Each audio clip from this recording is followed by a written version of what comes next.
Hello, hello. Is Molinism just Calvinism with fortune cookies?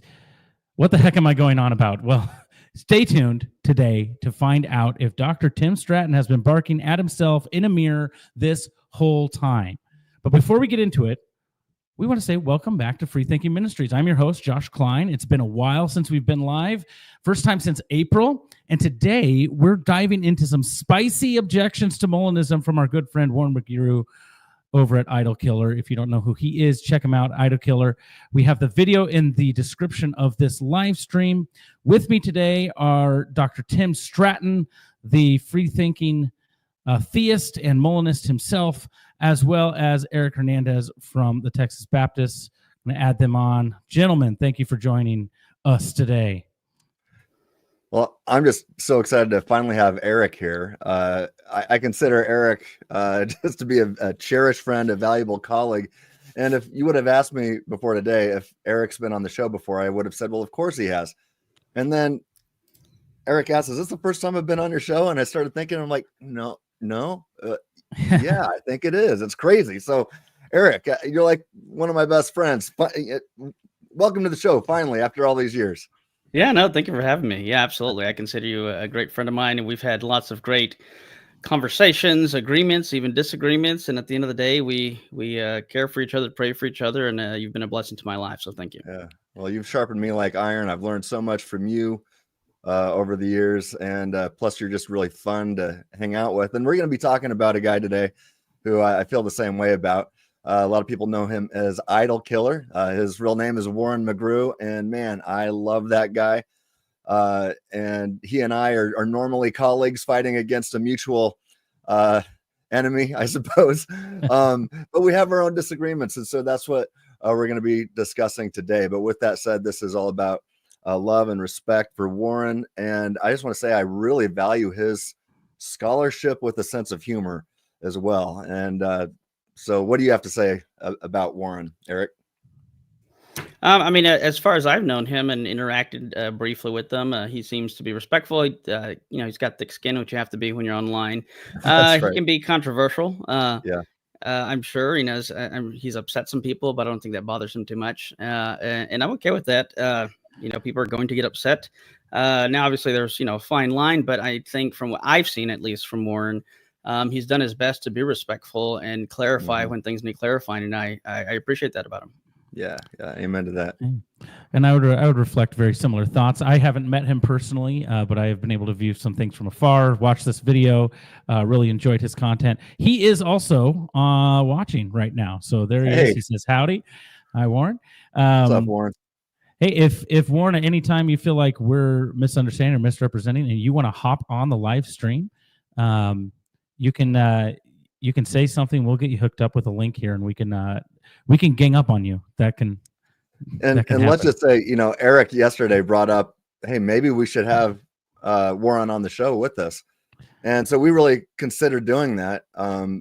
But we'd already kind of planned this out, and we're like, hey, let's just do this if we need to. Let's do a follow-up with Warren on the show with us. And so, Warren, if you're open to that, we'd love to have you on to discuss this and other things as well. So, yeah. All right. So if you're watching this and you go, what are these guys even talking about?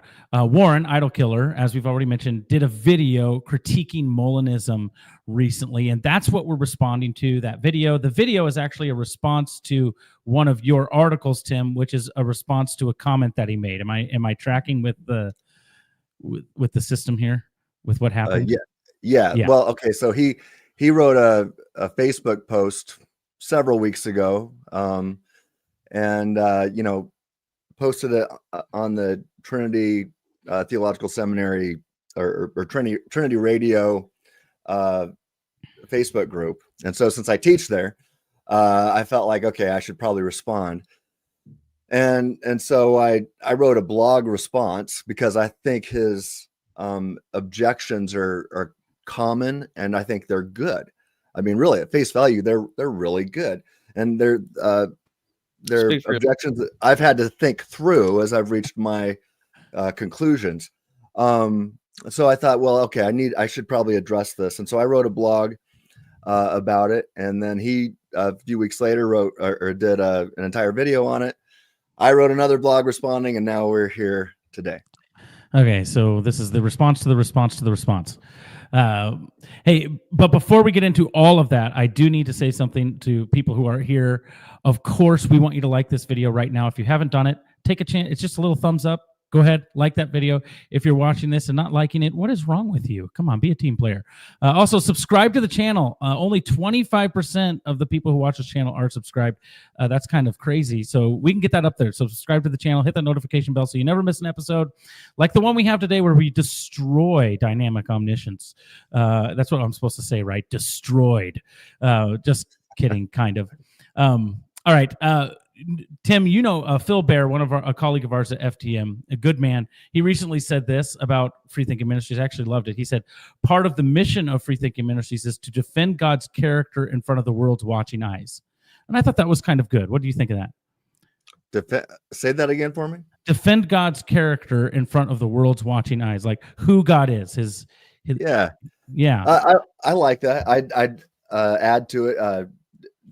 Not just his character, but his nature as well. I think this is something that I've discussed quite a bit as it's fun because Eric and I both spend a lot of time arguing against Calvinism. And then he and I will go on trips together to Utah and we argue against Mormonism. And so we go back and forth between these two, arguing between these two views. And so it's been easy for me and probably for Eric too, when I start to argue with Mormonism or with Mormons, to take the whole theological grid that I'm using and then place it on top of other views that I'm critiquing and use that same methodology to help expose differences and key problems. And so it's been easy for me going back and forth between these two views to see what's going on here. And so much of it is a disagreement both on God's character and his nature, who God is, what he's like. And so we want to get God right. And like Phil says, in front of the world's watching eyes, we want to make sure we're very careful in the process. Yeah. And that's what these conversations are intended to do. In fact, I would agree. I would believe that Warren agrees with all of that. Oh, yeah. So this might seem a little bit like inside baseball if you're not a believer and you're watching this and you're saying, look at these people bickering. We consider each other brothers in Christ, but I think we do need to debate these big topics. So let's get started here. So here's the plan, guys. Warren, again, he recently made a video. We're going to watch some of it, not all of it. And Tim, I know you've already written a full response to it. You can find that at freethinkingministries.com. I'll put that in the description of this video as well. But today we're going to hit on some key points. We're going to hit on the grounding objection, functional determinism, Warren's theological analogies, those things. And we'll dive into why we think he's mistaken or wrong or both. Are you guys ready to do that? Does that sound good? Mm-hmm. Okay. And I'll talk less and less as the time goes. And I think Eric will talk more and more. So there we go. Okay, so the first objection that Warren brings up is known. At least he doesn't. Maybe he does call it this, but it's known as the grounding objection. And so we got a small clip here to watch as I share my screen, and then we're going to respond to this. Let me know if you can't hear it. Hopefully, it's. I don't hear it right now. How that would unfold. Now, middle knowledge assumes that there's a single determinate truth about how each creature would freely choose, even in indeterministic situations. But that's a highly questionable assumption because, by definition, indeterministic scenarios allow for more than one possible outcome. So if multiple outcomes are truly possible, there shouldn't be one fixed fact about what would happen. The Molinists claim that God uses this middle knowledge to choose a world where free creatures do exactly what he wants. But here's the problem. These creatures do not exist yet. So the truth of what they would do can't be grounded in them. Okay, I want to pause it there for the that's the opening part. We already have Warren agreeing with himself. All right. So any responses you guys have to that? Should I keep going in the video? Well, should we talk about what the grounding objection is first, or like really kind of define that, or what do you think? If even Yeah, it's before fine. that, just to kind of set this up, if that's okay. So it's fun. Well, one, it's funny that you say, should we talk about what it is? Not that Warren didn't necessarily talk about it, but I don't think Warren made many objections or actually arguments in the video. That's one of the reasons I brought up maybe we should have him on. Sure, I want to be charitable, but at the same time, I didn't really see many arguments. I saw assertions. So he says, well, they can't be this or it can't be that. But he doesn't really give arguments as to why not. And for those to just even lay a grounding, if you will, before even the grounding objection, with open theism, it seems that any Christian, most Christians historically are going to use two controls or guides for their understanding of God. One is going to be scripture, and the second is going to be perfect being theology. So for the open theist, as they'll say that God doesn't know the future. The future's open. And it seems that their move here is twofold in order to try and preserve some type of perfect being theology and uphold scripture. And within perfect being theology, God must at least be omniscient, omnipotent, and morally perfect. Well, it seems that their move here, like I said, is twofold. One is they present a grounding objection against foreknowledge or middle knowledge, and then they redefine omniscience in terms of what is immodally, in terms of what is logically possible to know. So that seems to me the two strategies for the open theist. And as Warren just presented or alluded to, that first move is going to be like a grounding objection.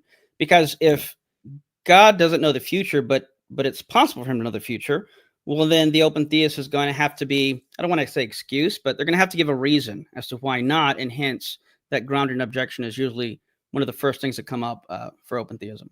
Mm-hmm.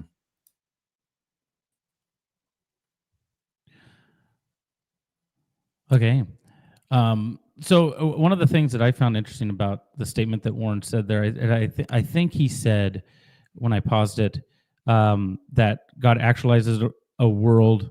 I'm not getting the direct quote exactly right. God actualizes a world in which all human beings do exactly what he wants them to do.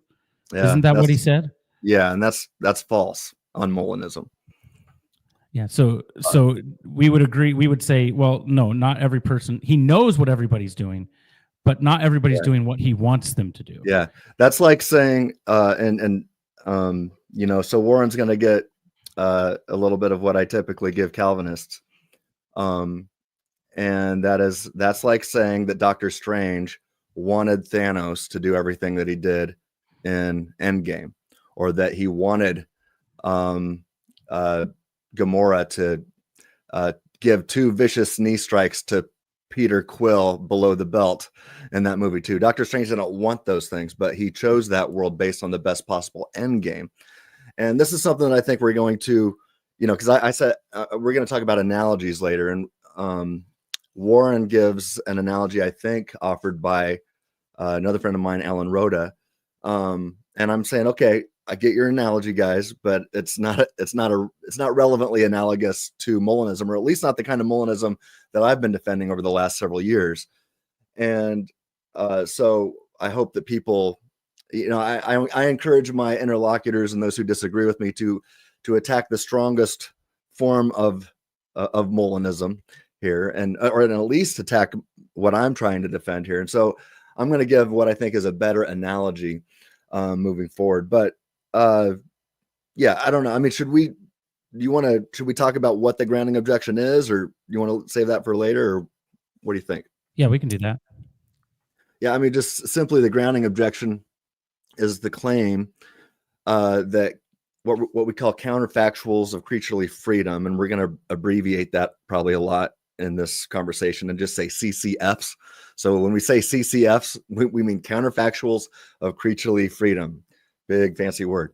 So it's like this: if Peter were in situation S, he would freely deny Christ. Okay, so that's like, if that claim can't be true unless it's grounded in something concrete, then it can't be known. so that's what the grounding objection is. So critics argue that unless the persons or events exists in actuality, then the proposition has no basis. It's got to be something concrete in reality. So therefore, God couldn't know such things. And if that's the case, then Molinism would collapse. But I think this objection assumes and presupposes a controversial metaphysical view. Like it's not like there's some unanimous agreement that this view is even something that should be affirmed here and that is true. It's assuming and presupposing a controversial metaphysical view called truth maker maximalism. And that's the idea that every truth must be grounded in some concrete metaphysical entity. But that's far from, like I said, it's far from uncontroversial, and I think it's likely false. And I've got a bunch to say on this, but before I go on, Eric, is there anything that you'd like to add, maybe to clarify what I've said so far? Great stuff. So, another way to look at it is, when you look at the correspondence theory of truth, and I bring this up because the open theist has to use a grounding objection, not just for counterfactuals, CCFs, but also for foreknowledge. In other words, they have to give a reason why they can claim that, depending on which open theist you ask, but to just simplify, that there are things God doesn't know. I will put it that way. And so if truth is what corresponds to reality, let's just talk about future tense statements or propositions. Well, for me to say it's raining, it's going to rain tomorrow, well, that's a future tense proposition. And, Warren mentions the eighth year of time. Let's just say then, but tomorrow doesn't exist, right? Tomorrow isn't here. And so there's nothing for that statement for it to correspond to. And so there, how can it correspond to reality when the future doesn't yet exist? On top of that, tell me what you think about this, Tim. It seems to presuppose also a perceptual view of omniscience, where, you have conceptual view and perceptual view. Yeah. Something like simple foreknowledge, God, quote unquote, is going to look down or look ahead, however you want to word that, in order to know things. And so the grounding objection seems to work for a view like simple foreknowledge when it comes to counterfactuals. But if you take a conceptualist view of God's omniscience and say that God knows it by his very nature, it's part of his nature to know these things. Yeah. Well, then there's nothing, then tomorrow doesn't have to exist because God doesn't know by looking. Right. And it seems to me open theism has to presuppose a perceptual view of his knowledge. And so, the grounding objection would work if you presuppose that type of omniscience as open theism would presuppose. Right. Yeah. It is a presupposition.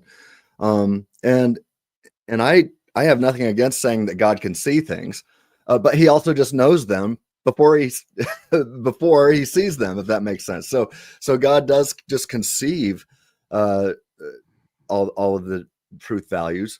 He just knows the truth, and he also sees what's going on as they happen, right?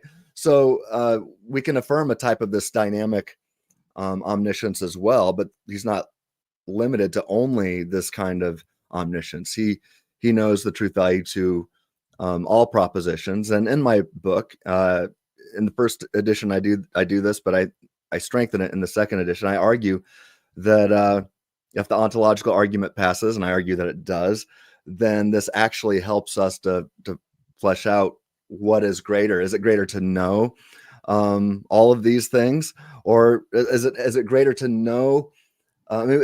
Here's what we do. The greatest being that we can conceive of. Can you conceive of a being who possesses mental knowledge? And that being would be greater than a being who doesn't. Anyway, I'm not going to get into all the details of what I discuss in my book right now, but I would point people there.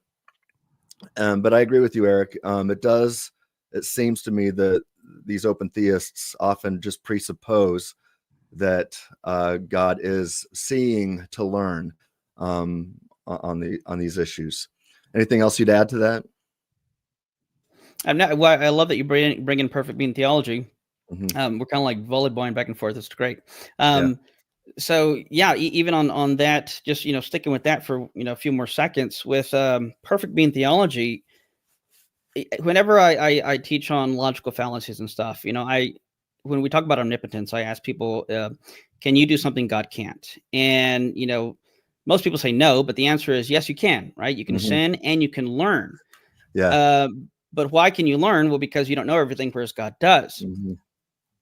I don't think I've ever had an open theist in a class that I've taught like that, because I guess they would would have to say, well, God learns too. Yeah, God would, I think they would. I think they'd have to say that. Now, I would say that even in one sense, libertarians like us and Molinists like us can even say that God learns, but not in a relevant sense. And I've got this from Ryan Mullins. Been talking to him recently, and he's like, hey, make sure you distinguish between the relevant truth values, like God knew prior to foundations of the world that I would freely choose to wear a black t-shirt today. And so then when today comes and I'm wearing the black t-shirt and I put it on, God knows now Tim is doing what I knew he would. So you can say he learns, or maybe, the time right now is 2:24 p.m. Central Time. So God knows right now it is 2:24, and a minute ago he knew it would be 2:24. So you can still say that he learns what time it is as the clock ticks forward. That is, Warren would agree with dynamic time like that. But the relevant truth values don't change. Does that make sense? Yeah, absolutely. So, like, if we ask the question, will Eric eat Taco Bell tomorrow? Well, we all know that. We all know. Right. Yeah, we all know. Omniscient to know that. But Yeah. interestingly, and we're kind of jumping ahead. So, Josh, feel free to slap either of us on the wrist when you need to. What's interesting there is essentially the argument for the open theist would have to be that God cannot know something and it still be a contingent truth. And so if he knows that it's going to have to be necessary, I'm sure we'll touch into that later. But I bring that up because, so it's interesting. Tim, you said we all know that, right? Well, yes, everyone except for God on open theism, because if God knows it, then it's going to happen necessarily, because they appeal to a type of fatalism that's part of their presupposition. And so it seems odd, because again, going back to perfect being theology, if you have two gods, hypothetically, one that learns and one that doesn't learn in the relevant sense, as you pointed out, and the relevant sense here would be, Tim knows that tomorrow, if I'm offered Taco Bell, I will take it. Does God know that? Well, if it's going to be a free choice in the open theist, it seems to me would have to say no. So now you can know things God can't. So which being is greater?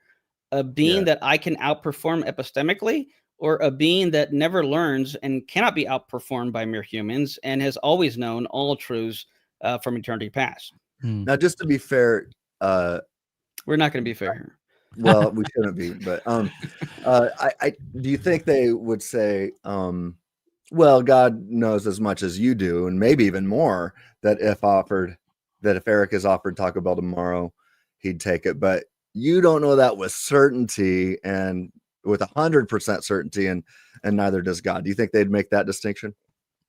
It's a great question. So it's going to depend on which one you ask. So there's a great book. It was edited by the late Ben Arbor. It's like philosophical essays against open theism. Yeah. And great guy, by the way.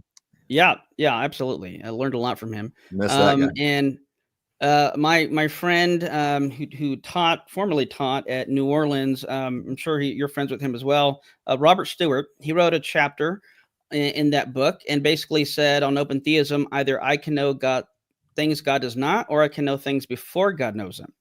And what's interesting is I want to say it's Boyd. I'll have to, so don't quote me on that. But essentially what he argues is that on open theism, God is going to have false beliefs. Now, what he does, he quotes, I forget who, again, don't quote me on this. I can look it up if I need to.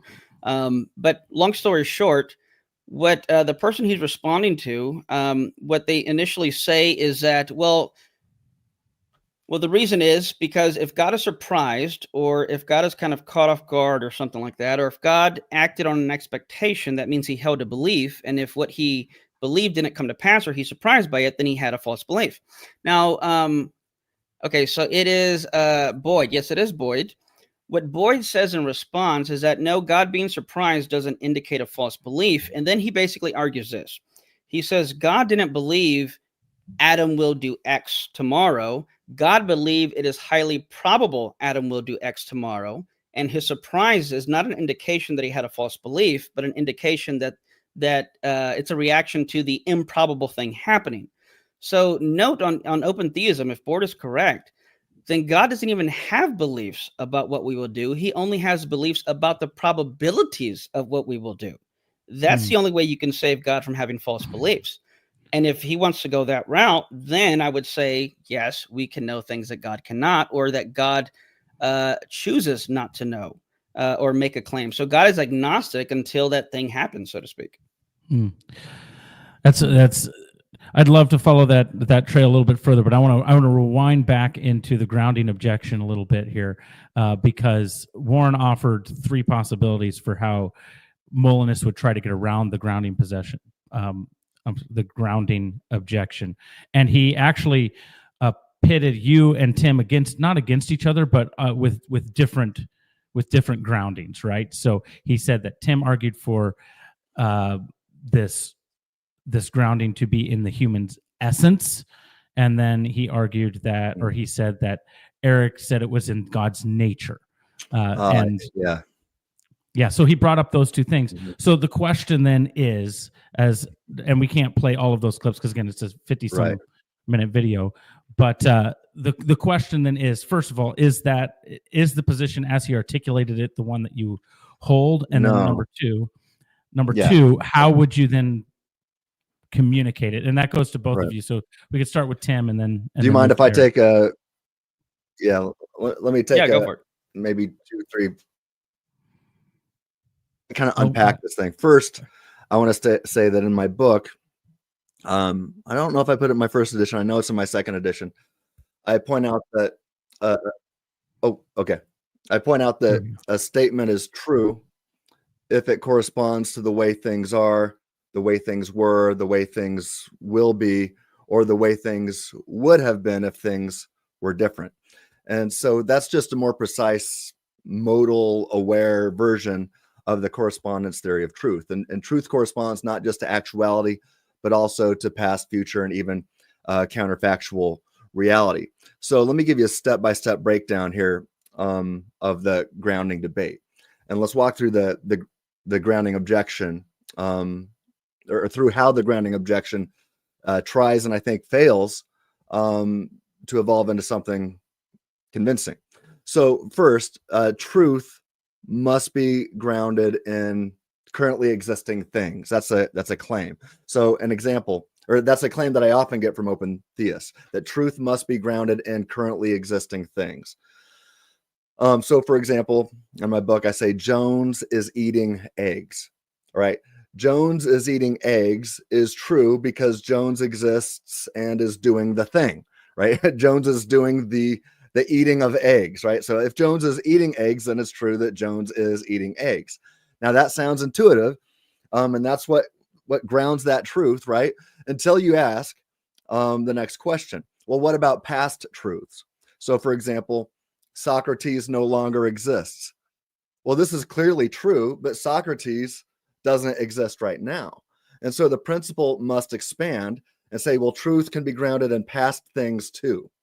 So then that leads to the next question. Well, what about future truths? And Eric brought this up already about it raining. And so if somebody says it will rain in Spain 10 years from now. Now, if that's true, it's true now, but nothing currently grounds it. So now the objector says, okay, well, truth can be grounded in future things also. Okay, well, what about non-existence? For example, unicorns do not exist. Okay, well, that's true, but there are no unicorns, past, present, or future.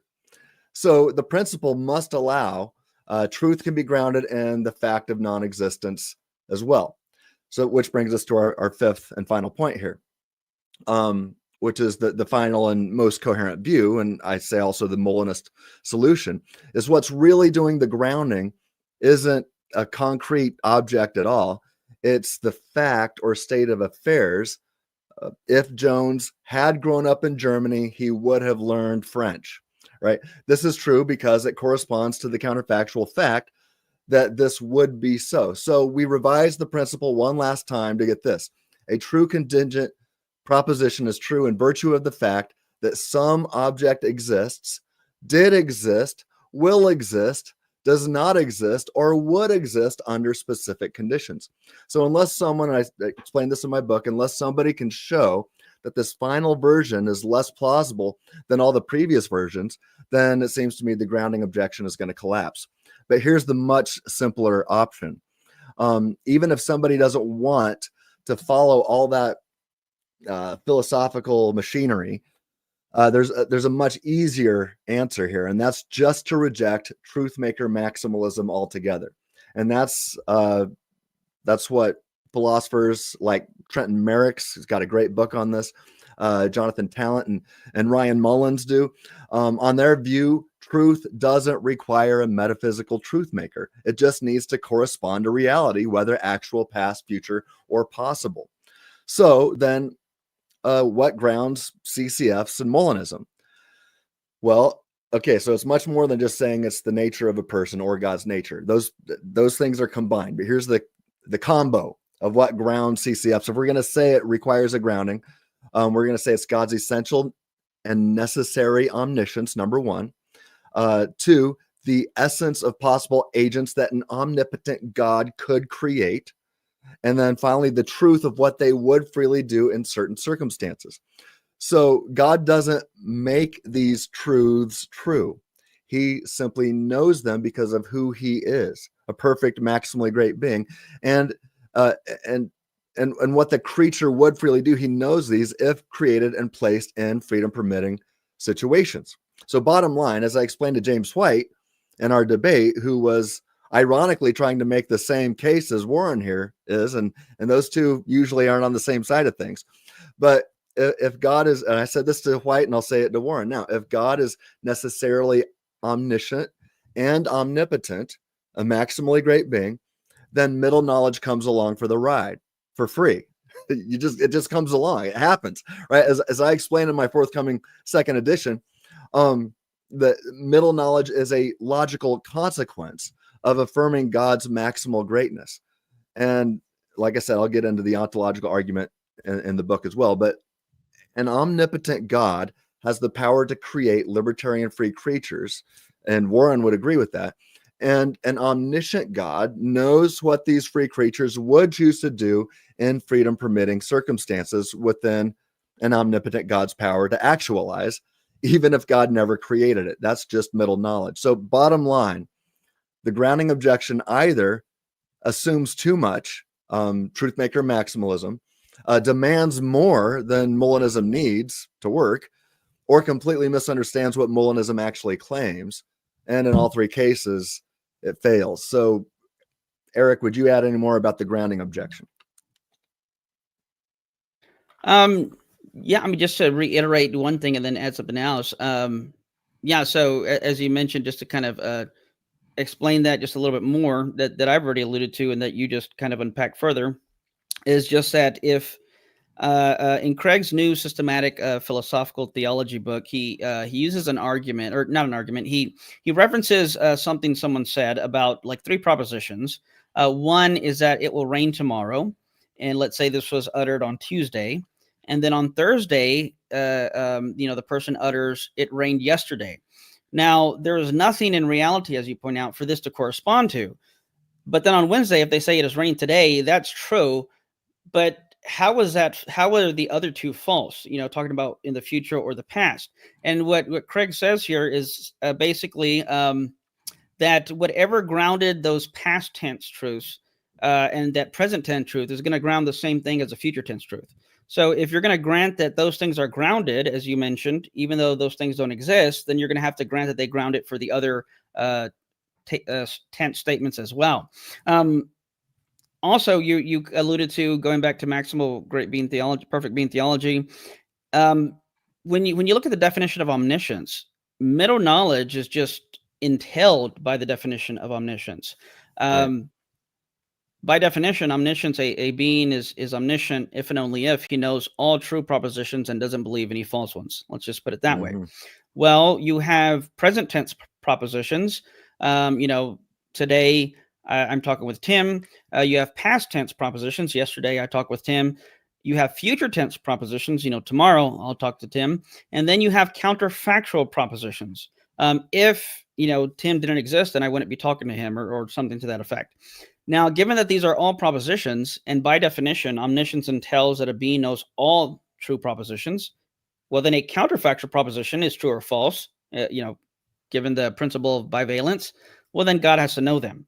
And again, this is why I said in the beginning, this is why the open theist has to make those two moves. You're going to have to present some grounding objection to kind of save face, if you will, as to why God doesn't meet that definition of omniscience, and then on top of that, redefine omniscience in modal terms, which I think is a mistake.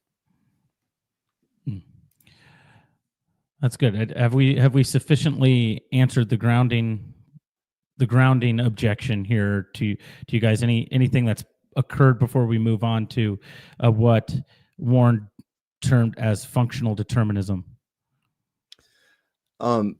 I'd just say that I am having a really hard time hearing both of you guys. I must be having problems with my internet service, but can you guys hear me okay? Yeah. Okay, so I'm just going to assume that everything Eric said was good, because it usually is, and that I agree. But I really couldn't hear what Eric was saying. So okay, well, Sorry we don't know what grounds that truth, but we'll muddle through. Okay, so yeah, all of what you guys said to me obviously makes sense. That's why I'm sitting here. But yeah, thanks for that, Warren. Let us know what you think as far as their responses to your objection there. If you've run into those before, if they make you think anything different. So as we move forward, can I say one more thing that just came to mind? Absolutely, go for it. So this question also is mind-boggling to me whenever people present this by saying something like, or they ask, but how can God know these things? Yeah. The reason it's mind-boggling to me, I like to use a counter analogy. Imagine if an atheist said, well, Tim, how did God become omnipotent, right? But how did he become omnipotent? You're not going to respond by saying, well, here's his divine workout routine, here's the creatine he uses, and here's the brand of protein he drinks. Because obviously the question is assuming that God has to obtain omnipotence and strength and power.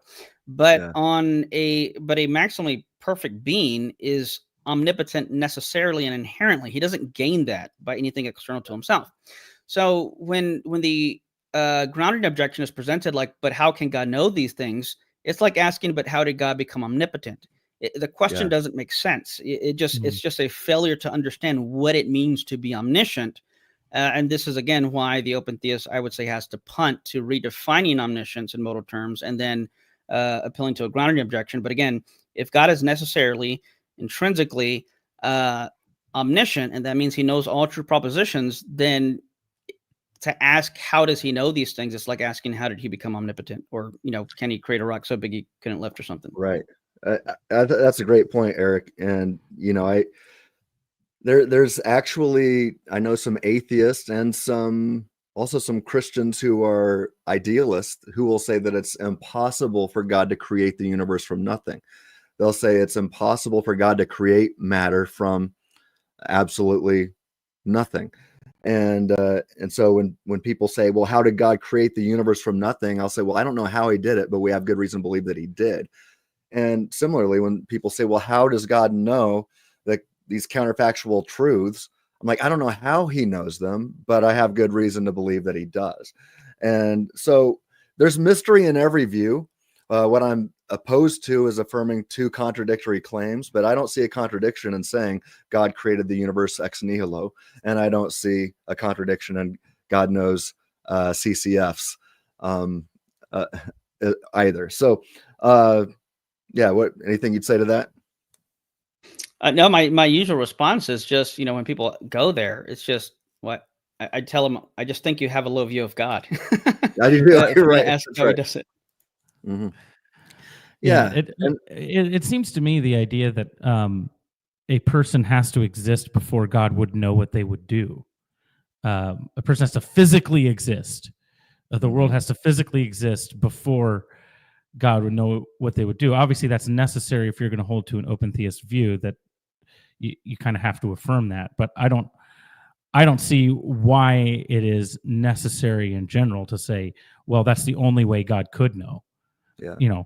Because if he creates me and he's all powerful and all knowing, I would assume that he would know everything about me because he's created me. So anyway, that's good stuff. All right, let's continue moving forward. Yeah, Tim, your voice is fine, but your video is a little bit choppy. I don't know. So if you want to try to log out of the studio and log back in or something, close some apps down, that might work as we move forward here. If you Okay, can you want me also to leave for a connect. little bit? What? You want me to leave for a little bit? Yeah, go away. Okay. I'll come if back. you can connect directly to your router, that would help too. I can't do that Yeah. right now. Normally don't have to do that. I don't know what's going on. So Yeah. So all right. I don't know I'll be if there's back in a other few minutes. Yeah, make sure other applications, whatever, shut down on your computer. Okay. But All yeah. right. All right. All right. Bye then. Bye. Working on it. Okay. Leave. There we go. All right, now we can talk trash about Tim because he's gone. Okay, Eric. Anything you would add to? Obviously, it doesn't feel like we've beaten that horse to death a little bit. Yeah, I think we've covered everything we need to cover. Okay. I mean, there's always more to cover, but I think that's sufficient. Yes, absolutely. Now he did bring up a few other options as far as how he would think a Molinist would ground it, but I think that those are I haven't heard those other options espoused by other Molinists, so I just kind of wanted you guys to explain exactly how you would respond to some of his critiques there. So thanks for that. So let's move on to the grounding objection. From the grounding objection, Tim will hopefully get back in here soon. Now, one of the sticking points, as far as I can tell, that Warren had isn't necessarily that God knows, because he said, well, even if we're willing to grant that God knows what we're going to do, then he goes into what he calls functional determinism, which I don't know is a technical word. I think it's just kind of basically your view functions as determinism because of this, that, and the other thing. But I think his objection is that God created a world in which would ensure that your actions would come to pass.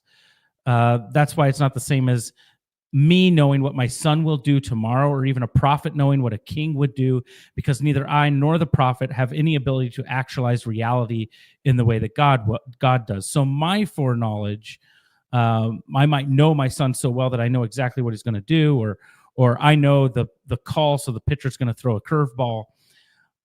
But I'm not the creator of the universe, so I didn't actualize the world in which all of those things would come to pass. So because God is the creator, this turns his foreknowledge into some sort of functional determinism to warn an open theist. Am I picking up kind of what the idea of functional determinism is to them, do you think, or am I off there? No, I think you're on the right track, and I think Warren just makes the same mistake that most fatalists have made throughout history. Essentially, the fact that just because something will happen with certainty means that it happens necessarily. Craig has pointed out this modal fallacy where, like, premise one is necessarily if God knows X, then X will happen. God knows X, and then they assume necessarily X will happen, but it doesn't follow necessarily X will happen. It just follows that it will happen. And he's basically just repeating that argument, but using words like fixed or locked. And then at one point just straight up says determined. And by that, I assume contra-determination, because that would be the only relevant reason to bring that up, is if it's causally determined. But to put it a little differently, he grants on the one hand that Molinism, or at least Molinism claims to preserve libertarian freedom, but then he says that we're determined. Well, he'd have to give an argument as to why we're determined, because, as I said before, he didn't give an argument. He just made an assertion that, well, if God knows it, then it's fixed and therefore determined. Well, that's not an argument. Those aren't his exact words, but that's just what he says. So on the one hand, human beings have freedom. On the other hand, God knows what I will do. and creates a world in which he knows I will do. Those two things are not mutually exclusive, nor is there any logical contradiction. So again, there has to be an argument unpacked there for there to be some entailment of determinism. Now he says it's functionally determined. Well, that would even have to be defined. But if, again, all he's saying is, well, this guarantees that you're going to do that. Well, one, who's the one guaranteeing my choice? Well, I am. Because on determinism, you are caused by something external and prior to yourself. On the libertarian freedom view, I'm the cause of my will and actions, as the first mover, if you will, of my will or actions.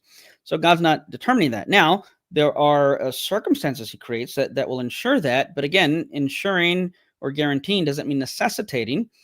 And then on top of that, he keeps bringing up, and I don't know, stop me whenever you want to play a clip. Mm-hmm. He'd keep bringing up that I couldn't do otherwise. Real quick on that, I would hold to, and I know Tim does as well, when it comes to the definition of libertarian freedom, I would say I can give two conditions. One is necessary and sufficient, and the other is merely sufficient but not necessary. So I think the necessary and sufficient is that I'm the first mover of my will or actions. Nothing causes me to will. That's necessary and sufficient. If I'm the first mover, I have libertarian freedom, full stop. Now, a lot of people, it's popular to say, well, you need the principle of alternative possibilities, the dual ability to do otherwise. I would say if I can do otherwise, that is sufficient to say I have libertarian freedom. But if you were to say hypothetically, there's a situation where I could not have done otherwise, I don't say automatically I don't have libertarian freedom. I would ask a follow-up question. Well, in that situation, am I still the first mover? If the answer is yes, then I still possess libertarian freedom, even if I could not have done otherwise. So much of his argument, even if we grant it, simply seems to hinge on the assumption that libertarian freedom necessitates dual ability. Now, I know there are some libertarians who would disagree with me, and that's fine. But I'm saying on my view, and Tim's view, as I understand it, would hold that as long as you're the first mover, you have libertarian freedom. So even if we grant everything he says, it still doesn't show determinism much, or even functional determinism, because again, I'm the first mover in any of these scenarios. Yeah, that's a good clarification. And so I think we're going to play a clip here in which he kind of explains it a little bit. It's about a minute or so long, and then maybe Tim will be joining us at the end of that clip. As I get the clip queued up here, I do want to tell people, hey, if you have questions or comments that you want us to address towards the end of this, just put them in the comments section, and I'll be sure to star them and make sure they are taken care of. So here is the video that we're going to play. Functional determinism. This is what Warren has to say. Where God surveys possible worlds based on these supposed counterfactuals, and he chooses which world to actualize. But then once he does this, everything within that world becomes fixed. It's locked in. The individual doesn't determine the outcome.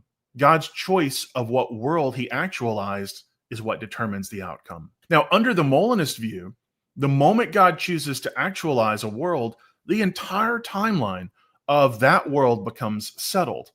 And that includes every choice of every creature at every moment. So even though the creature is said to have freely chosen something, the outcome was locked in by God's prior decision to actualize this world. The creature didn't determine the outcome. The outcome was already true before the creature ever existed. And that's what we mean by functional determinism. The creature's choice is functionally determined by God's act of creation. Now, they may not be forced, but they cannot do otherwise in the world God chose to create. So here we see Molinism as a variation of theistic determinism and compatibilism. And this functional determinism undercuts the Molinists' attempt to preserve libertarian freedom.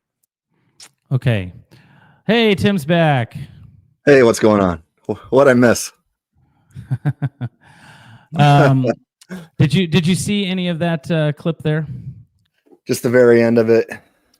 Summarize it for me.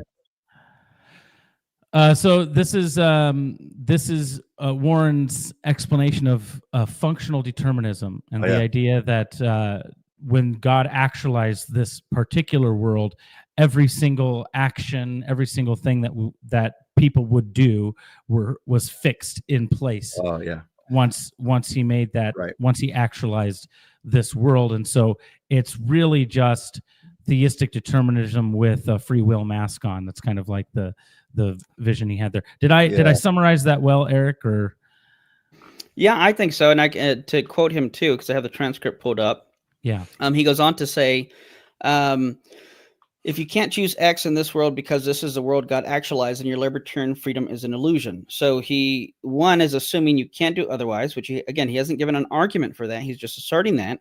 And then he goes on to say, recall you're just left with a metaphysical sleight of hand. You were free to choose A or B, but God chose the one where you would choose A, so B was never actually possible. But you're still free. That's not freedom. That's just post-selection. So here's another assumption that's going on, is he's failing to, he's unintentionally perhaps strawmanning or misrepresenting Molinism. And here's why. And let's bring Tim in. Tim, why does God know what I will do tomorrow? Because he's omniscient. All right. And what comes first? Chronologically, his knowing or my doing? Chronologically, logically, he knows it first before you actually do it. Chronologically, say your question again. In other words, because here's what Warren's going to get at, is he's going to make a mistake too, and I can find the quote. He says that God, in terms of logical priority, my action is going to what I will do is logically prior to God knowing it. In other words, would you agree that God knows what I will do because that's in fact what I will do? Yes. Right. So why does God know that I will do X? Because that's what I'm going to do. Right. So my decision, even though I don't exist, God knows my decision, and it's because of my decision that God knows it. Now, what Warren's going to say is, well, once he creates the world, it's quote unquote locked in. But who's the one that chose to do that? Well, I did. So even if it is quote unquote locked in, and one of the things we touched on where you were gone was the sufficient versus necessary condition of libertarian freedom, where if I'm the first mover, I have libertarian freedom. And what I mentioned was, even if I grant Warren's argument that I couldn't have done otherwise, as long as the answer to the question, was I the first mover, is yes, then I have libertarian freedom. But nevertheless, the confusion and misrepresentation here is he's assuming that God's knowledge of my action comes logically prior to my decision. Thoughts on that? No, I think I think you've highlighted the problem there and that presupposition that he's got. I also like the fact that you brought up, he's using these terms that aren't clearly defined. One thing that I've been careful to do is to define all the relevant terms. And I've done this in my published writings, in my book, and in academic journal articles, and we're really going after what it means to be determined. And so here's a good definition. An event is determined if antecedent conditions are sufficient to necessitate the event.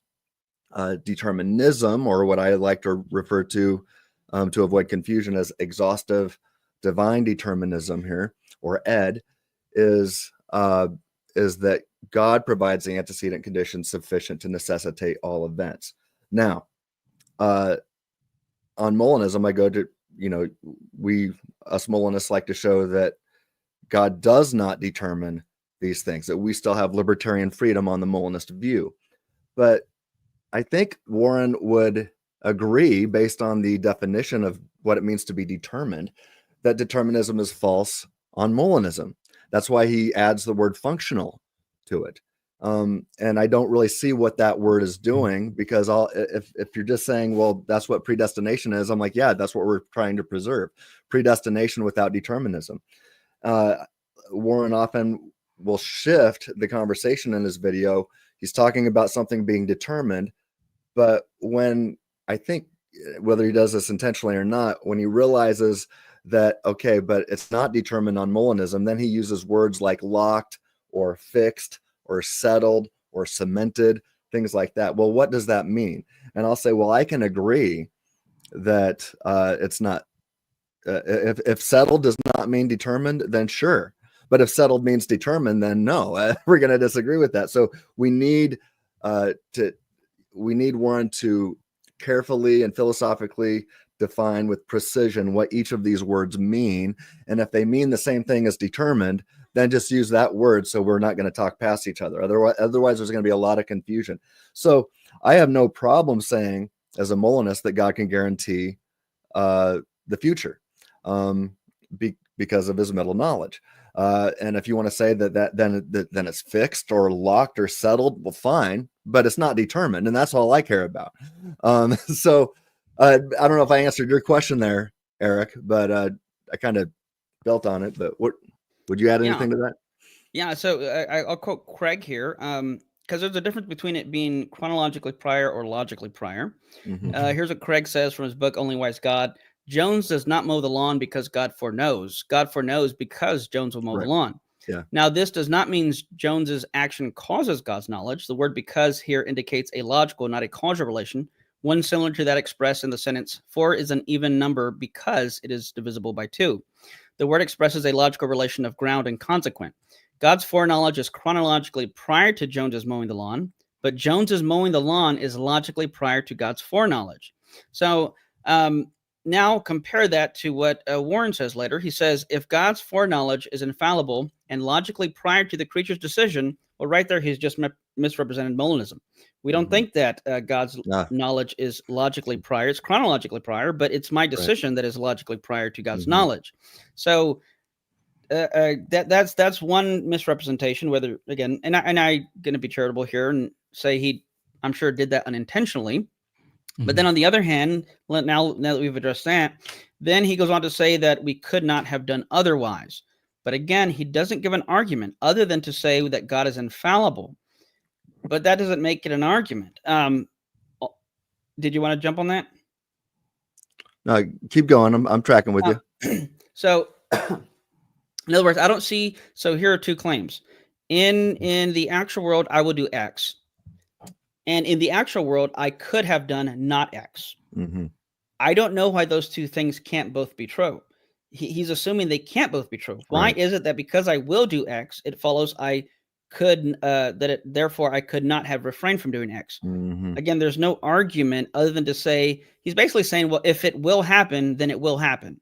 Well, at that point, it's just a tautology. And I believe he says in the video that if it will happen, then it must happen, and that's false. That's plainly false. Yeah. So there's another misrepresentation. Yeah. Just because God knows with certainty what a person will do doesn't mean that they must do it. Must means necessarily, and necessarily gets us back to what it means to be determined.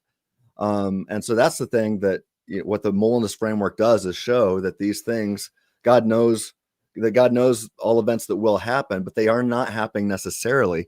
And Eric, as you pointed out, that we are the source of these things. And I would say at least the vast majority of the time, it seems to me that if you're the source, then you could do otherwise. I don't say that's always the case, but I do.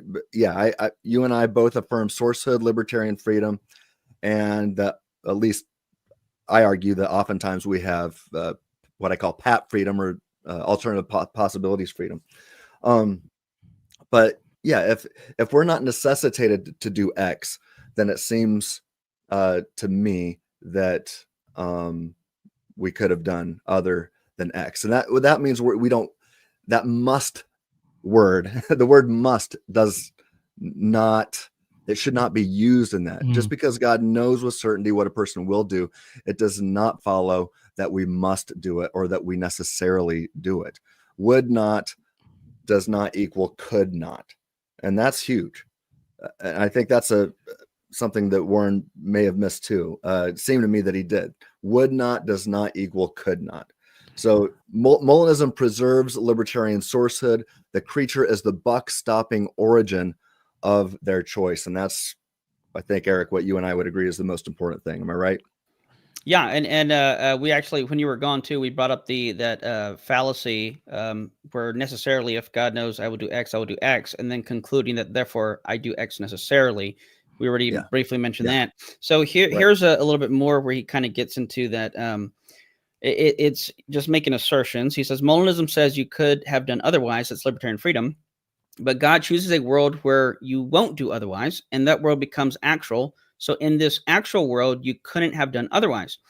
And I would say, no, it's that you refuse to do otherwise, and there was no world God could create where you did do otherwise. And that world becomes actual, and you could have done otherwise, but you refuse to do otherwise. So he's acting as if, and this is where we might get into this later, or we can just touch on this now, where he seems to be confusing or not understanding the distinction between middle and natural and feasibility. And I'll wait till we bring up the fortune cookie analogy. But going back to what he said earlier, you were free to choose A or B, but God chose the one where you would choose A. So B was never actually possible. He's assuming, though, there's a world where I choose B instead of A. But if all things being equal in this circumstance, I will choose A, then me choosing B, while a possible world that God knows in his natural knowledge, is no longer a feasible world because I just wouldn't choose it. But he here seems to imply that there is a world God could have chosen where I chose B. So I say here, you were free to choose A or B, but given your free decision, you chose A. So God was limited to only that world or those worlds where you chose A. B was always possible, but given your freedom, God couldn't make you choose B. And then I'll say this last thing. He says, in the Molinist system, God's choice ensures an outcome in such a way that it's inevitable. My question, and here's where I started thinking maybe, we could bring him on, because given he didn't really make arguments, we need more information, as you're saying. We need him to define terms. We need him to give some arguments. And my question would be, how can God ensure something without it being inevitable? And what do you mean by inevitable? Yeah.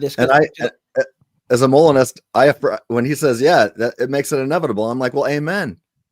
But inevitable does not mean determined. Right. If we just say inevitable means it will happen, well, that's just definitionally true, right? If in the future I will do this, well, then sure, it's inevitable in the sense that that's what is going to happen. It will happen. But just because it will happen doesn't mean something else could not have happened or I could have done otherwise. But again, God's knowledge is going to be, he's going to know what he knows based on what I will do. So he kind of puts the cart before the horse on the one hand and says, well, God created it. Now I have to do it. But then on the other hand, he had acknowledged earlier that God knows it because those are the things we would do. So he kind of seems to be talking out of both sides of his mouth. Yeah. And I just like to say that I do believe that in this world in which God knows how we will freely choose, we can freely choose otherwise. We could freely choose otherwise, but God knows we never would.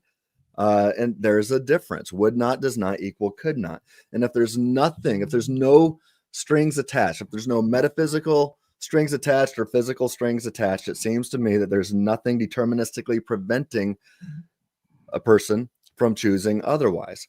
God just simply knows how we will freely choose, but knowledge does not stand in causal relation. Knowing how a person will freely choose does not mean they don't freely choose.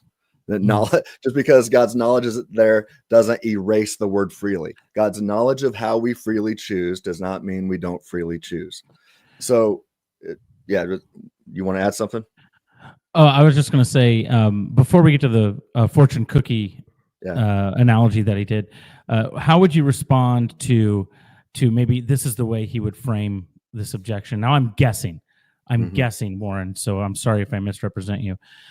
So the definition of determinism or something being determined is what again, Tim? Can you say it again? It's an event is determined if antecedent conditions are sufficient to necessitate the event. Okay, so what if his response is, well, the antecedent condition of God's choosing to create this world is sufficient to necessitate all of the events after that? I think that's. We would disagree. Correct me if I'm wrong, but it feels like that's what he's saying. It's not God's knowledge; it's that God chose to create this world, and when He chose to create this world, that necessitated all of the events afterwards. Because no one was ever going to do otherwise. Right. Yeah, it does not necessitate it. If he thinks it does, then we need an argument. But we're saying that an omnipotent God has the power to create freedom-permitting scenarios in which humans can freely choose. Obviously, he believes that because he's an open theist who believes that God created humans with freedom. And we're saying, yes, we agree with Warren that God does, an omnipotent God does have the power to create freedom permitting scenarios and circumstances, and to create beings who are not determined in those scenarios. So now we say, but God also knows what you would freely do in that scenario. Knowledge does not stand in causal relation any more than an infallible weather barometer who knows that it will rain in Spain causes the rain to fall in Spain. Knowledge doesn't work that way. And so you have to show where the metaphysical strings are and how they're attached and how they work in order for that objection to have any teeth. There's another two things to kind of help clarify as well, and to add to what Tim was saying, because I can see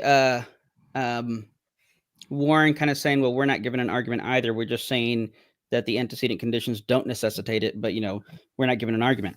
Well, if that's the case, if Warren's going to argue that that God's choosing a world necessitates our actions, well, then he's just going to have to outright deny the possibility of middle knowledge, or claim that make that part of God's natural knowledge. And here's why I say that. In Fredosso's translation of Molina's part of Molina's Concordia, where he talks about middle knowledge. In God's natural knowledge, he knows all the possibilities and all the things that are all the determinations, things that are not contingent. So, for example, and this would include like physical things that are caused out of physical necessity. Mm-hmm. So if let's say with water, if I put water to a certain temperature, 32 degrees Fahrenheit, then it's necessary that it freezes, physically necessary. So that's part of his natural knowledge, not his middle knowledge. Why? Well, because there's no contingency there. If you put water, the water as we know it, you put it in this temperature, it's going to freeze. It's a causal necessity. Now, Warren seems to assume that human free actions are similar to physical necessity or physical determination, but they're not. If I put every single time I put water in 32 degrees Fahrenheit temperature, it's going to freeze. But it's not necessarily the case that every time I put Tim in front of, a certain food, he's going to eat it or not eat it. So this is where Warren seems to be confusing the distinctions between the natural knowledge and middle knowledge. Natural knowledge is going to include the necessitations and all the circumstances that are going to necessitate either metaphysically or physically necessitate things that are not contingent. But once you bring in creatures that have freedom of the will, then it's no longer that A to B causation. It's no longer putting a chemical in a certain temperature and it is determined physically to freeze. That's not how human beings work. He seems to be assuming that. And if that's the case, well, then now you're going to have to put that knowledge of quote unquote free creatures in God's natural knowledge. But then that is now no longer libertarian freedom. So, yeah, I mean, what do you think on that, Tim? I think you're right. Yeah, I don't really have any more to say. I agree with you. Okay. Yeah, I would the next. Yeah, I would say that this objection, when I was having conversations with Tim and about Molinism stuff, this was actually probably the most difficult one for me to wrap my head around as well, until I did more reading to recognize, because it feels like this is the word that I use. It feels like if something is definitely going to happen because God knows it's going to happen, it feels like, well, then it couldn't be otherwise. But just because it feels like that doesn't make that logically the case or philosophically the case. So that's right. So anyway, I want to throw that out there. I get that feels like a certain way, but then you have to show that it is that way. Is that fair to say? Yep, and I think that's well here said. might be something to help clarify some of this too. Okay.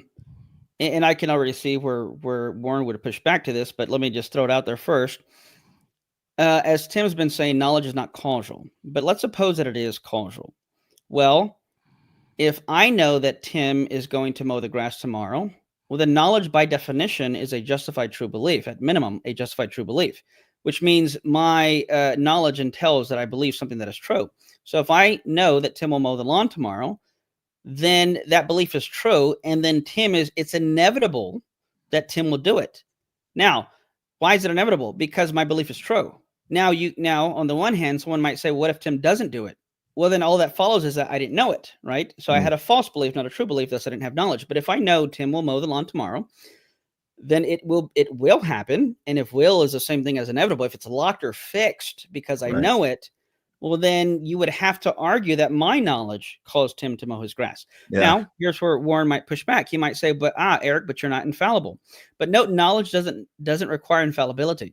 That's I don't right. have to be infallible to know something. As long as I know it, then that belief definitionally is going to be true. Yeah. Now, if you can see the absurdity, and hopefully this helps with those feelings that you were alluding to, Josh, not you personally, but people who says, that it feels like, it's going to happen inevitably, well, just apply that to human knowledge. If I know that Tim is going to mow his grass tomorrow, but it doesn't feel right to say, well, therefore my knowledge caused it, well, then the same would apply to God's knowledge. Just because something is true, if something is true about the future, then it will happen. And of course, this is where the open theist is going to object. This is part of, it's inevitable, I could say, that the open theist has to make this move in order to try to save face on their view of God's omniscience. But if I know something, then we can say it's inevitable. It will happen. It's guaranteed to happen because I know it. But note, I only know it because it's true. So again, you have to go back to, why does God know why does God know this? Because it's what I would do. He doesn't need to look and see in order to know it. I don't have to exist for him to know it. He's essentially omniscient. And if you can see that my knowledge of someone's actions doesn't cause it, then just apply the same thing to God's knowledge. That's good. And I could determine that Tim mows his lawn if I show up to his house and take him and put him behind the mower and say, you have to mow your lawn right now. Then I would be determining him to do. but that just wouldn't make sense because I did mow my lawn yesterday. Oh, okay. So. All right. Yeah. Okay, let's get to the fortune cookie analogy. He brings up a fortune cookie. Basically says it's like God found all of these predictions written out on these slips of paper, and he's been constrained by them. And then he goes, well, I guess this is the world that I'm going to create. Basically, do we want to watch that clip, or did my horrible explanation do it justice?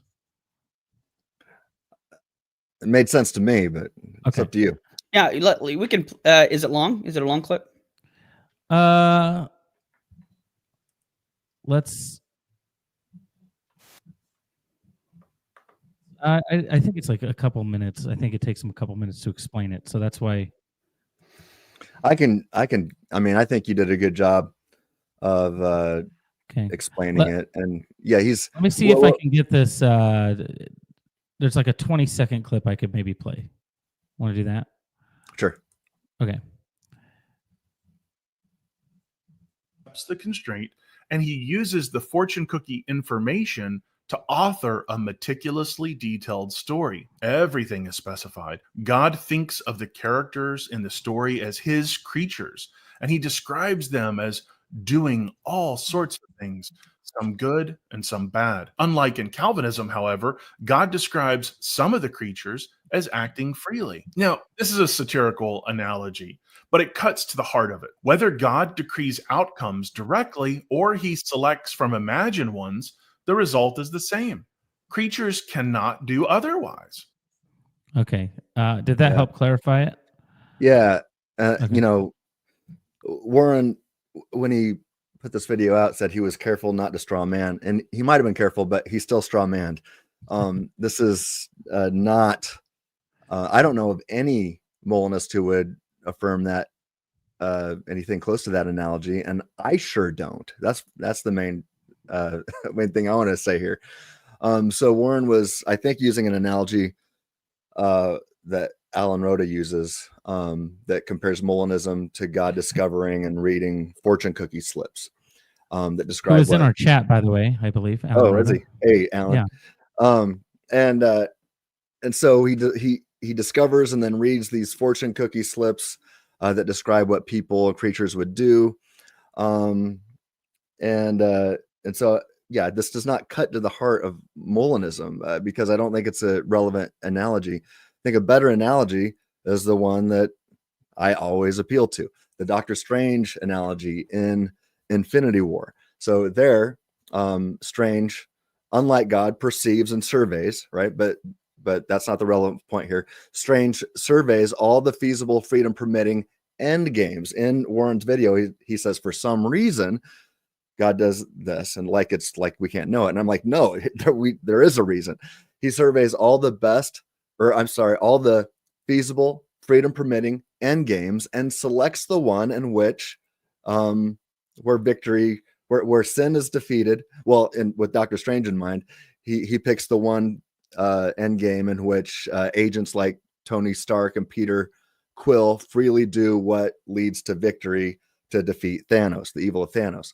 And so Dr. Strange doesn't causally determine anybody's mental actions. He doesn't get into the mind of Thanos and make Thanos think one thing and make his arms and his body move one way and Tony Stark move the other. He doesn't do any of that.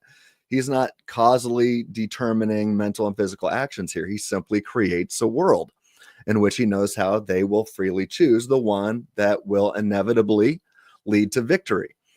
So Dr. Strange doesn't determine their mental actions or physical movements. He chooses the timeline based on what they would freely do. And that's mere Molinism. Just like Strange doesn't make anyone choose what they did, neither does God determine the choices of creatures on Molinism. He actualizes the scenario based on knowledge of free creatures and the best feasible freedom permitting endgame, not by determining every mental action and physical movement of the creatures. So again, I said in my article, this is how both Dr. Strange and God can predestine an outcome without causally determining the outcome. God doesn't find truths or read slips. He just simply eternally knows all truths, including truths about what possible free creatures would do in all possible circumstances. So he knows this because of their freedom, not in spite of it. So Molinism is not akin to Calvinistic determinism. Here, they're not the same thing. God is not finding all these little propositions and putting them together. At least what I've advanced in the academic literature, I've got academic journal articles on this. God perceives and I say, for all we know, maybe there's only one world and where this happens. Where I said, let's see if I can remember it off the top of my head. For all we know, God created the one feasible freedom permitting end game where evil is ultimately destroyed and everybody who is not transworld damned is saved. And I do this to show what I had in brackets. So I'll say it again. For all we know, God created the one feasible freedom permitting end game where evil is ultimately defeated and everybody who is not transworld damned is saved. And then I say the bracketed words leave room for hopeful universalism. I'm not a universalist, so make no mistake about that. But I think Molinism gives us our best hope for it. But yeah, I don't think God is a micromanager. I think he simply created the best end game. And that includes a world, if it's this world, where there's the Holocaust and a whole bunch of other horrible things, right? But if that, I mean, this is also why Molinism does such a great job of answering all the problems of evil. Why did God allow the Holocaust? Well, if Molinism's true, and especially my view of Molinism, that it's because this is the one world in which freedom is preserved, and therefore morality, love, rationality, and reason, the ability to do metaphysics, where we get to do all of these things, where we can gain theological knowledge, etc. All of these things are true, and the world in which everybody who is not transworld damned is saved, and evil is ultimately defeated. If there's only one world, then God would, or if there's only one feasible freedom permitting world like that, then God would create it. Craig and McGregor and others, Lang, have argued in conversation with me, have said, well, we think there might be more than one. In fact, there might be millions. Fine. I'm open to tied for the best, multiple tied for the best feasible freedom permitting worlds. But that's why I say, for all we know, there could only be one. So anyway, questions on that? Well, we got Alan Rhoda in the comments here. So he has a few things to say. I was going to save questions for the end, but since we're interacting with his analogy, Yeah. I thought, why not bring some of those comments up? All right. So first, he says that you're missing the point of the fortune cookie analogy, and then he says this. He says, yes, it's tongue-in-cheek, but the point of analogy is that ultimate source of MK information is eternal to God. Does he mean external? Eternal to God, and yet somehow constrains what an omnipotent God can do. Do you think he means external there, or does he? Probably. Yeah. So an omnipotent God has the power to create free creatures. If they're free, then okay. So ultimate to God, and yet somehow constrains what an omnipotent God can do. That doesn't constrain him any more than saying that God can't create a married bachelor or draw a triangle with four corners. It's if God has the power to create free creatures and creates free creatures, then he can't determine them by definition. What's this one say? I don't have my glasses on, so I'm having a hard time seeing it.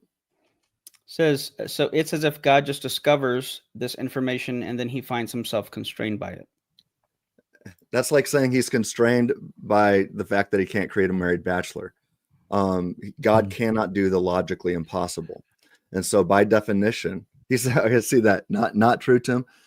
What's not true about it? God, an omnipotent God can't do the logically impossible. Omnipotence doesn't entail doing the logically impossible. I think most theologians and philosophers are going to agree with me on that one. Yeah, you could also. Yeah, go ahead. Go ahead. No, you go ahead, Eric. I was gonna jump into the giving us Alan's analogy. So it's not analogous to not being able to. So yeah, I wonder why he thinks it's not analogous to God doing the logical impossible. Maybe he can expand on that, and we can jump when he answers that. But going back to Warren with this, Warren contradicts himself here, and again, being charitable, perhaps unknowingly does this. So on the one hand, what he does is Warren is going to say that he talks about these slips, first of all, and here's where let me find the exact quote. He says the appearance of freedom is a result of God's selection, not the agent's choice, and this undermines the very foundation of libertarian responsibility. Now, in this illustration of the fortune cookie, God finds these fortune cookies, and then he says something interesting. Warren says, for some odd metaphysical reason, as God sits down to compose his story, he finds that he can't depict any of his characters acting contrary to how the fortune cookie slips specify. Now, note what just happened here. On the one hand, he says it's not the creature's choices to do what they do, it's God's choice. But then when he gets into the analogy, he says, well, God just finds these slips and there's nothing he can do about it. So which is it? Does God determine these slips, or does he find these slips and now he's constrained by them? You can't have it both ways. On the other hand, when and then again, he contradicts himself again. He says, in both cases, God is the sole author of the story and the characters have no say at all about how the story goes. But again, if God finds these slips, then it's the creature's choice and God is constrained by their free will. And as Tim said, this is no different than God being constrained by, let's say, the number 2 being even. Sure, this is pre-volitional knowledge. This is not dependent on his will. On top of that, another thing is, let me give a different analogy, and I'd be curious to what Alan Rhoda thinks of this as well. Because I get the point here is one, he seems to be saying that, okay, they're external or eternal to God, whichever word he meant. He meant external. Yeah, he clarified. Okay. And all that would mean is that it's not dependent on his will. Yes and amen. I don't see what the problem is there. And I don't see how that presents a problem for God's knowledge. But consider this illustration. Imagine I'm hosting a conference, let's say next month. And I ask people that when they register for the conference, there's going to be free lunch provided. We're going to be serving sandwiches, and they need to tell me what sandwich they want so I can order them. So we get a few hundred people, and they all tell me when they register what sandwich they want. So I want you to note what happens. After they register, let's say they registered on slips of paper. Let's even say they put these slips of paper in fortune cookies. Then I get all the papers together from the fortune cookies, crack them open and say, oh, Tim wants a turkey sandwich. Josh wants a ham sandwich. Now, I want you to note here what's going on. Who decided what they wanted for lunch? They did. Who's going to order the food? I am. Who's going to serve the food? Me. Could they have chosen a different sandwich? Yes. But will they have but will they get what they ordered? Yes. Why am I giving them that sandwich? Because they freely chose it.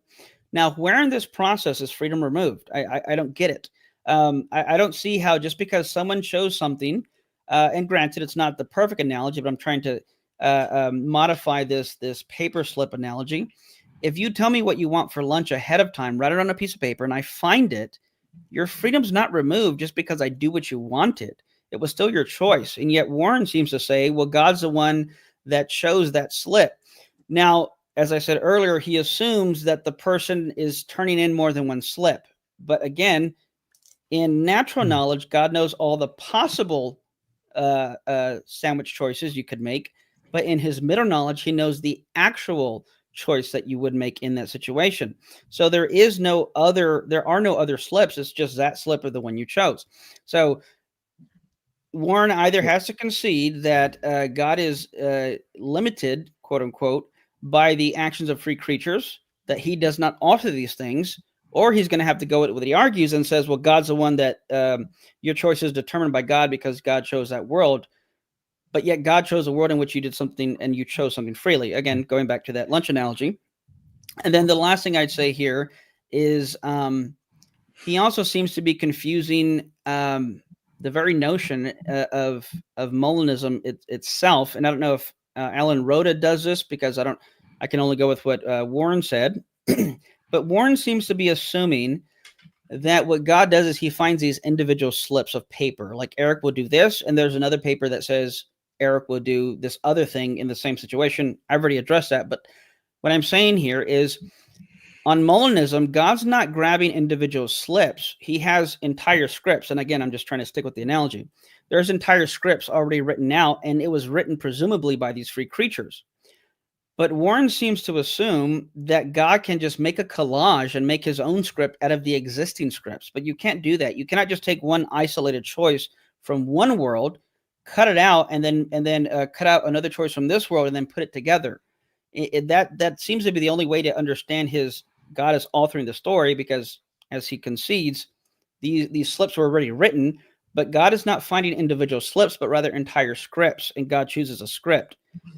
But Warren's analogy seems to assume that God can just kind of cut and paste. In fact, he even says later when we get to the 1 Corinthians passage, but basically he seems to confuse or assume that feasibility is about individual choices within worlds and not with worlds themselves. In other words, a world is feasible, not necessarily an individual isolated choice, because that choice is going to factor in all the other things that happen within that world. So the worlds themselves are feasible, not this collage of God cutting out pieces of dialogue, if you will, or pieces of action from a script to make his collage script. God is choosing the entire script, and that script was written, so to speak, by those libertarian free creatures. Okay. So, Tim, did you have something to add? Okay, yeah. I mean, let's talk about what it means for God to be constrained here, to use Alan's word. And let's go back to the Doctor Strange analogy, which is a much better analogy. If we're gonna use analogies here, let's at least pick one where the Molinists are saying this is a better analogy. Was Doctor Strange constrained? Can I interject one thing? Interject one thing. There is this idea too that God can constrain himself. I mean, we see. Well, I'm going to get into that.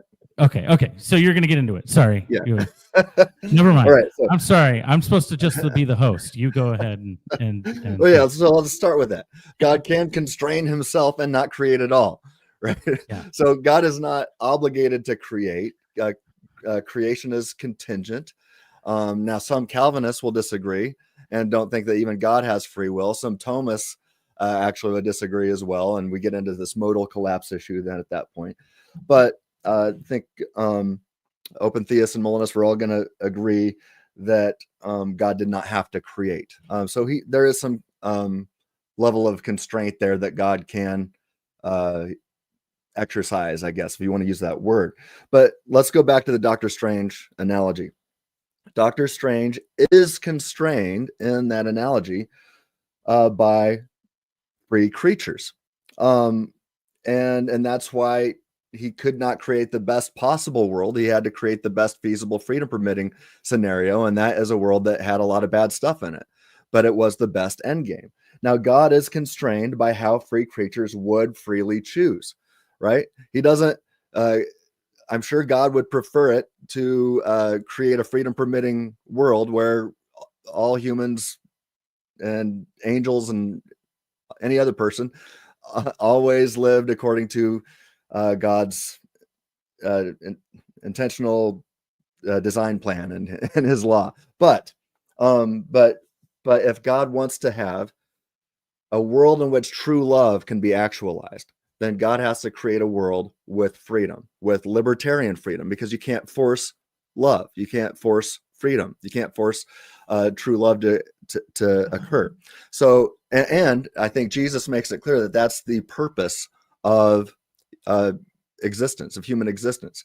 Love God first, and everybody love everybody. Even love your enemies, right? So it's all about love. That's the objective purpose of life, and to do otherwise is to miss the mark, objectively speaking. And that's the epitome of sin. And if you do that for eternity, then that's the epitome of hell.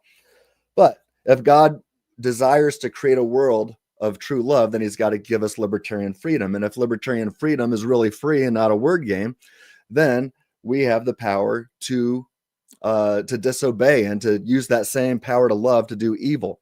Now, God chooses a world based on, like Doctor Strange did, based on the end game, on where evil is ultimately defeated and everybody who's not trans world damned is saved. If that's the case, God doesn't have to know or find all of these fortune cookie slips and put them together. He just goes straight to the end. And then he doesn't even have to look at all these other fortune cookie slips. Doesn't even, if we want to use the idea of looking and seeing and reading, you can just skip right over those and go straight to the end. And if there's one best feasible freedom eternity end game, then a maximally great being is going to pick that world, no matter how much bad stuff and evil is in this finite time frame here. So that's a much better analogy. Let's use the Doctor Strange analogy and get out of this fortune cookie business. God is constrained by how free creatures would freely choose, because by definition, God cannot force free actions or determine free actions any more than God could create a married bachelor or draw a triangle with four corners. So does that, are you guys tracking with me there? Yeah. Yeah, I think we've adequately at least talked about it. Maybe not addressed to some people's, but I think we do need to move forward into our next section here, even if we had other things to say. Then Warren takes an interesting foray, and I don't think we'll spend a lot of time here. We've already been going for about an hour and a half. I do want to get to some questions that I've seen on the chat. First of all, chat, thank you so much for all of your chats and your and the back and forth here. Alan, thank you for the back and forth as well. We've really appreciated it. Please like the video, subscribe, hit the notification bell. We're on the same side on so many issues, but it's so fun to have some of these debates as well. All of that to say, Warren gets into this interesting foray into like Christological heresies as analogies. So I'm going to sum this up by saying this. Warren basically makes the claim that Molinism is to Calvinism as Eutychianism is to Apollinarianism. That's a lot of isms, by the way. Both fail to preserve the true freedom and distinction between God and creation. The clip is really long, so I encourage people, again, you watch Warren's whole video, go subscribe to Idol Killer. After you subscribe to Free Thinking Ministries, go subscribe to Idol Killer as well. And then go subscribe to Eric Hernandez on YouTube as well.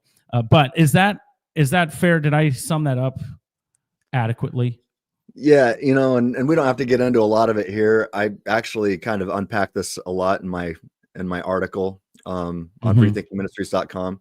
Again, that's called Molinism isn't Calvinism with fortune cookies, a response to Idol Killer. And I spend quite a bit of time talking about this Christological heresy thing and talking about what neo-Apollinarianism is, as opposed to just plain old Apollinarianism and the difference there, and how that word neo actually does a lot of work and distinguishes it from the heresy. Also talked about Nestorianism and this idea of Jesus having two minds in the same body. I mean, and or two souls, and how this gets not just theologically questionable, but borders on incoherent, really. So I think Dr. Craig's view of neo-Apollinarianism, I also affirm the view. I think Dr. Craig's right there. I don't agree with everything Dr. Craig says, but I do agree with most of what he says. And I am a neo-Apollinarian. I am a Molinist, at least a mere Molinist. And I think Dr. Craig's right on this stuff.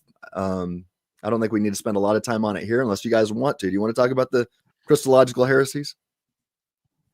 We don't need to spend a lot of time. Eric, I think you had one thing that you were thinking of saying about it, but if we want to move on. Nothing comes to mind. But yeah, I definitely recommend Tim's article or blog that he wrote on it. It addresses it. Okay. Yeah. Let's move forward there. All right. So we'll kind of close with this. Warren talked about in his video that dynamic omniscience, the view that he affirms, is a better way. And so I'm going to summarize this as best I can. That he would say that dynamic omniscience allows for genuine freedom. God responds in real time. He offers warnings, relents, and engages with us relationally. And that's the biblical model. So, Eric and Tim, Warren says that his model better captures the biblical narrative. He specifically uses passages like Jeremiah 18, the relenting in Jonah, the pleading in Ezekiel 18. How do you think Molinism stacks up to this summary of his position? Eric, you want to go first, or you want me to? Go ahead. Okay. First of all, as Kirk McGregor has noted in his book, what's it called? Philosophical Ventures in Molinism, or something like that. It's a fairly recent book. And he notes how, anthropomorphical language of God being surprised and things like that does make sense on a Molinistic framework, especially when you compare what God knows via natural knowledge to his middle knowledge. There can be, not in a chronological sense, but a logical moment of surprise, as it were, right? And so just because there's those verses in scripture doesn't mean that we can't make sense of that as Molinists.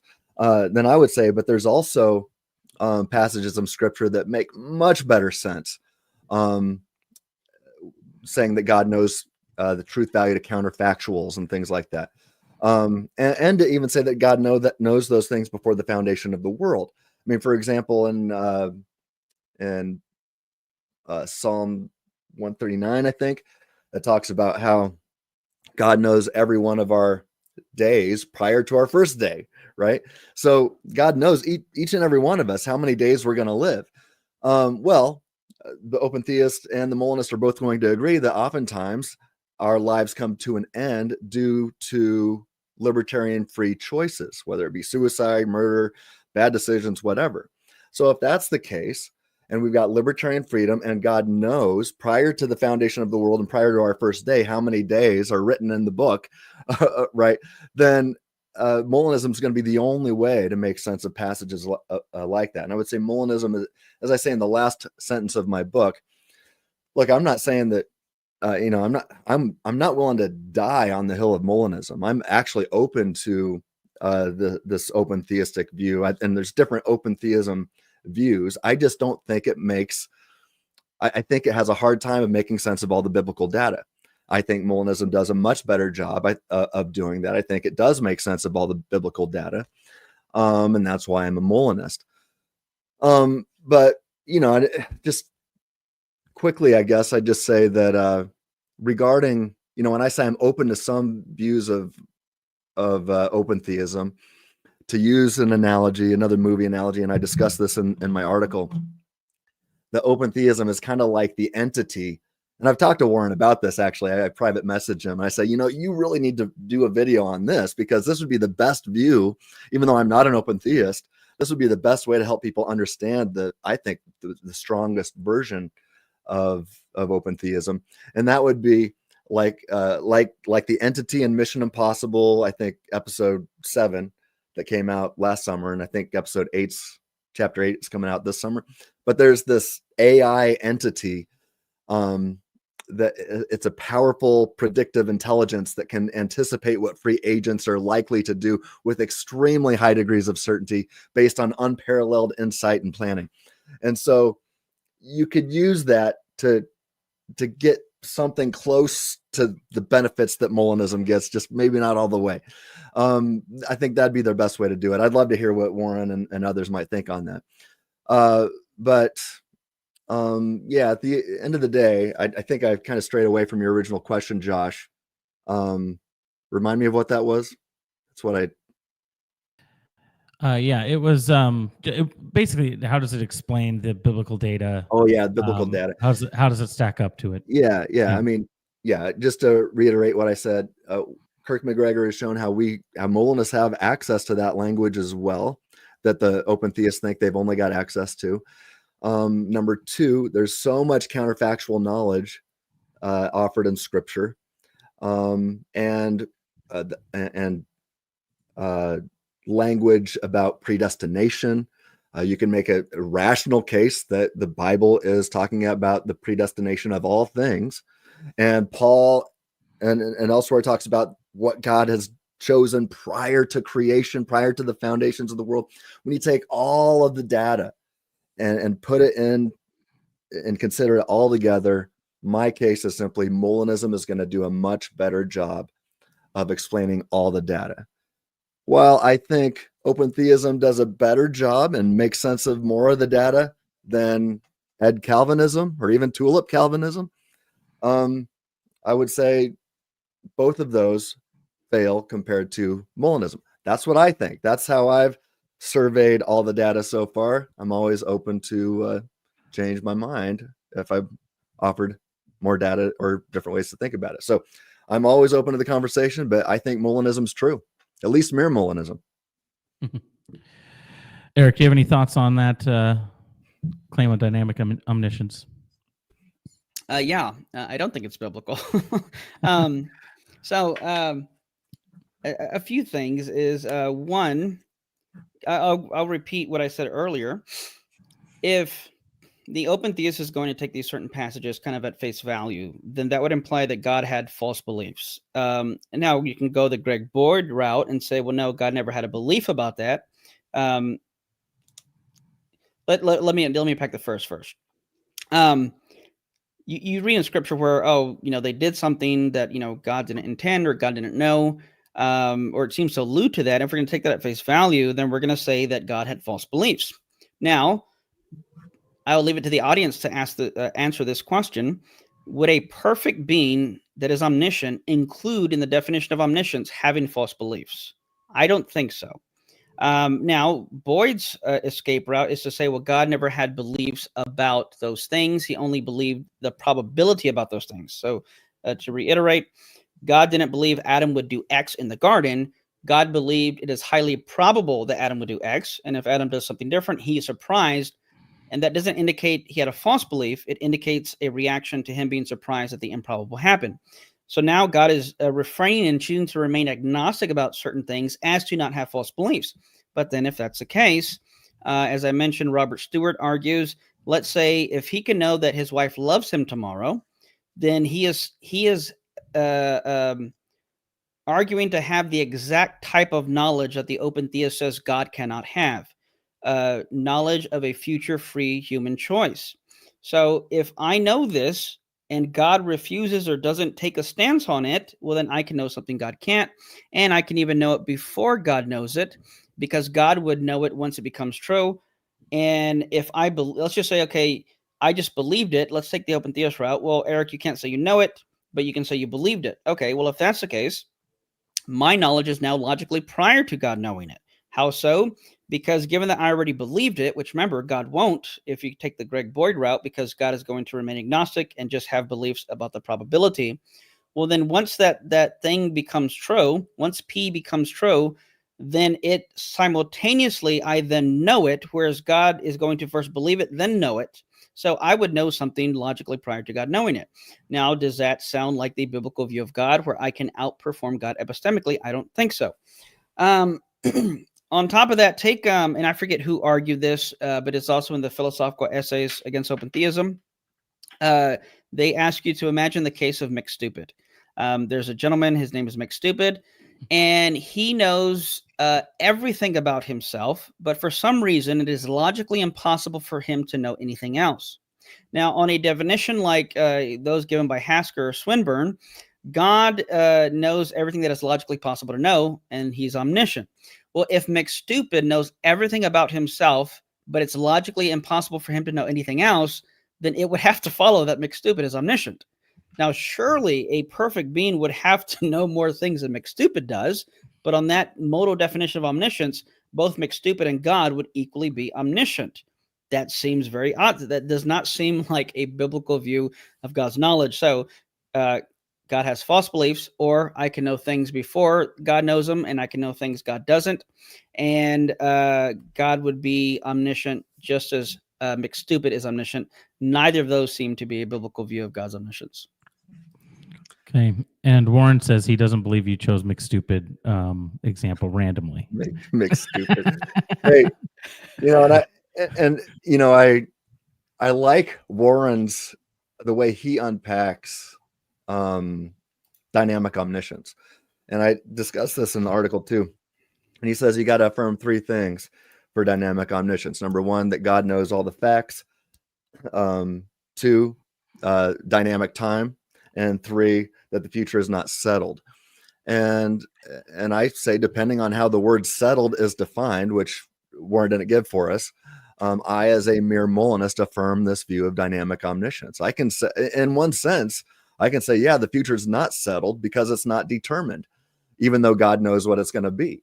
So I agree that the future is not settled in a deterministic sense, and that the future could be otherwise, but God simply knows that it won't be otherwise. So if that's the case, then dynamic omniscience, it seems to me, is compatible with my mere Molinism. And I've told him this before, that I don't think that mere Molinism that his view of dynamic omniscience excludes mere Molinism. Maybe he'd like to add to the list of what it entails, but based on what I've seen him, how he's defined it in the past, I'm like, well, I can affirm that too. So yeah, I just think at the end of the day, I think that Molinism, as opposed to open theism, better preserves the set of divine omniscience, especially traditionally understood, libertarian freedom, human responsibility, and biblical fidelity. It's really important to me as a systematic theologian to make sense of all the biblical data from the beginning to end. As Eric said earlier, to have the two guardrails of what the Bible says, a good hermeneutical understanding of Scripture, and logic and reason on the other side. And you don't violate any of those, and you're going to stay on track. And here's one more thing I'd like to. I think a lot of open theists don't like the idea of God knowing what they're going to do. And so I say, okay, well, let's have some fun with the Doctor Strange analogy again. And just suppose that Doctor Strange just goes straight to the end and sees all the end games, right? And he picks the one feasible, freedom permitting end game where Thanos is defeated and all the Avengers are raised from the dead and they crush Thanos under their feet, right? So some eschatology there. And Doctor Strange never went back to look at everything else that happened in that 5-year blip, right?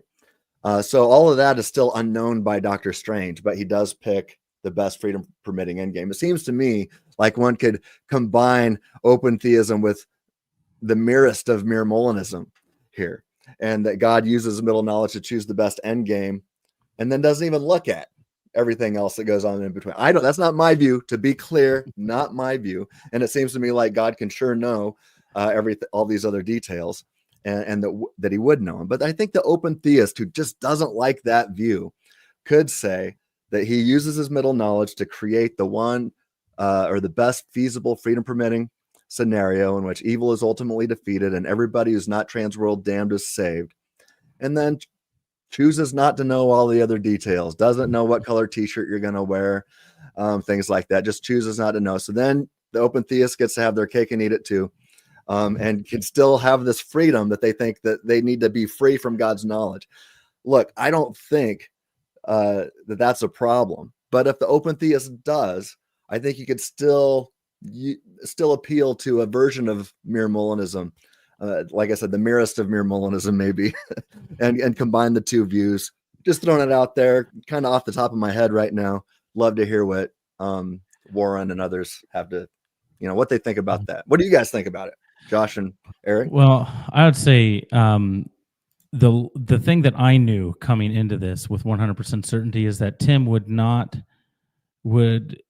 never give up the opportunity to try to recruit people to mere Molinism, no matter how much he can create an ad hoc reason to do so. I'm just kidding.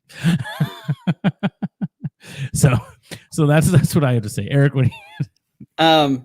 Yeah, Tim said he's interested in what they would have to say. I'm not. I don't care. No, I'm just joking. I don't mind. So just to clarify to what Warren said earlier, for what it's worth, the McStupid analogy is not original to me. It's Daniel Hill in Divinity and Maximal Greatness. He uses that McStupid analogy in responding to Swinburne's definition of omniscience. And another thing, too, this is something that was mentioned in the chat, and Warren brought this up in his video. He's saying where Alan's saying this, and then Warren said this in his video, that if God's middle knowledge is like essential to his nature, as far as like just the way they put it, if it's grounded in his nature essence, then it becomes part of his natural knowledge. The reason that's not the case is, here's a distinction. When we say it's part of God's nature essence to know these things, it means that it's necessary that God know all truths, but that's different than saying all truths that God knows is necessary. Is in his natural knowledge, that is going to be necessary knowledge. His middle knowledge is not necessary knowledge. So let's not confuse the fact that it is necessarily the case that God knows all truths. That could be, that is both natural and middle. But let's not confuse that with saying all truths that God knows is necessary, because if creatures could have done otherwise, then that knowledge isn't necessary. But it is necessary that he know those things. So I think there's some conflation going on there. That's good. Good clarification. Well, we've been going about 2 hours. Do you guys have time to do just a few of the questions that popped up in the chat, and then we can close? Is that good for you guys, or you good with that, Eric? Sure. All right. This one's not a question, but it was somebody that popped on here just to say, thanks to Tim, he was a big influence in persuading me that Calvinism is not an acceptable position. So he's like hearing those things. I know that Warren and I are gonna, give a high five on that one. So there you go. Yeah, we're on the same team there. All right, so only a few questions, but this one is in the scripture. Do you see God learning?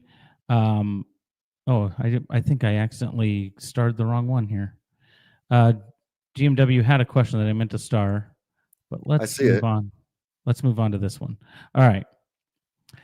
I wonder why Molinists prefer the word actualize to decree. Why do Molinists prefer the word actualize to? I use both. I don't have a preference, but so the Calvinist uses decree, and I get after Leighton flowers for this, because Leighton, I think, if push comes to shove, is a mere Molinist, but he'll when critiquing determinism will use the word decree, and I'm like, well, the Molinists affirm the decree. It's all part of the natural knowledge, middle knowledge, God's decree, his creative decree, and then free knowledge. So I have no problem with the word decree. I just note that on Molinism, the decree is not deterministic. On Calvinism, the decree is deterministic. So there's a big difference there.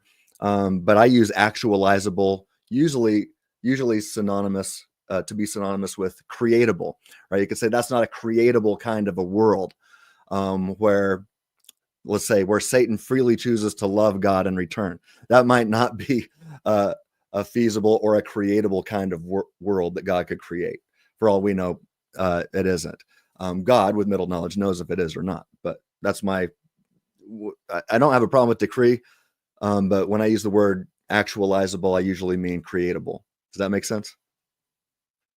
So, Yeah, I agree with you. I don't have a preference. I guess it's if I'm talking with a theology nerd, I might say decree because the language is more familiar. If I'm talking to a philosopher, I may say actualize. But actualizing applies to just anything that's potential and not actual. So, for example, I have the capacity to speak French, but I have not actualized that capacity.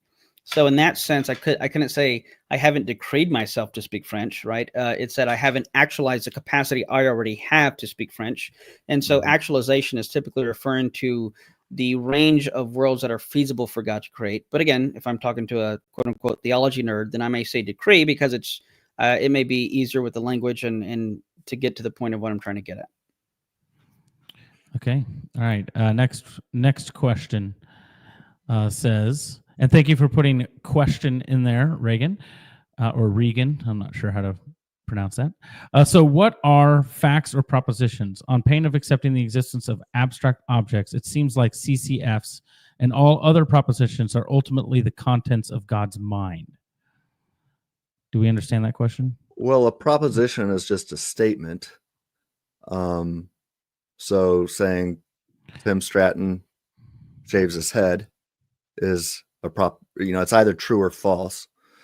And a fact, is there a difference between how truth and fact are defined? A statement that is true corresponds to reality, and I usually call that a fact. If I'm not mistaken, don't quote me, but I think some people use the word fact to be the truth maker. Yeah. Okay. Yeah. Okay. Yeah. But That's right. what The Tim fact said, of the matter, or brute fact. Yeah. and to what Tim said, yeah. So I think what the person's asking is whether or not these things exist as abstract objects. I think that could be an open question. Like, there's no Molinist official position on that. There's a Dr. Craig official position. That's true. Yeah, which gets as close as you can to which gets as close as you can to a Molinist official position. He's got a whole book on it. Yeah. Yeah, but at the end of the day, you can set aside the ontology of their existence and just say if a statement is true or false, does God know it? And I think by definition of omniscience, the answer would have to be yes. So you don't have to even get into the question of whether or not these propositions exist as some Platonic objects. We just need to answer for our purposes here. Are propositions true or false? And if so, then God must know them. Yeah. Okay, next question. Oh, that wasn't the question. Sorry about that. I'm bad at this. Okay, here we go. Is there a reason? Dang it. You're all over the place, Josh. Fired. Fire me. Fire me. Ah, there we go. Or did I just do that one? Okay, no. No. Okay, question. Don't we need to have PAP, principle of alternative possibilities, at some point in addition to sourcehood? If God created our natures and we only have sourcehood, then we can only do what God has created our natures to do. No. Is this accurate? No, because that'd be determined then. I get into this in my second edition. Also have an article on the website. Oh, I think it's called The Best Kind of Love. Could be wrong on that. But if God determines our natures to be a specific kind of way that will only act one way, then he has determined our actions, mental or physical or otherwise. So he can't do that. And that's why God has to give us, I argue, the principle of alternative possibilities. However, as long as God created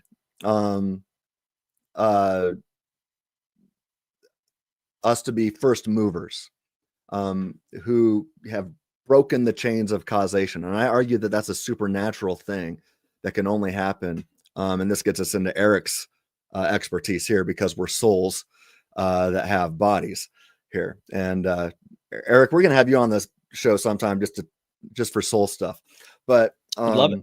Yeah, because you're just, I could listen to you forever on that topic. But the fact that as long as all we need for mere Molinism is sourcehood, libertarian freedom, and God's middle knowledge of how we would freely choose. Full stop. Now, I go further and argue that we do have alternative possibilities, but all we need for mere Molinism is sourcehood.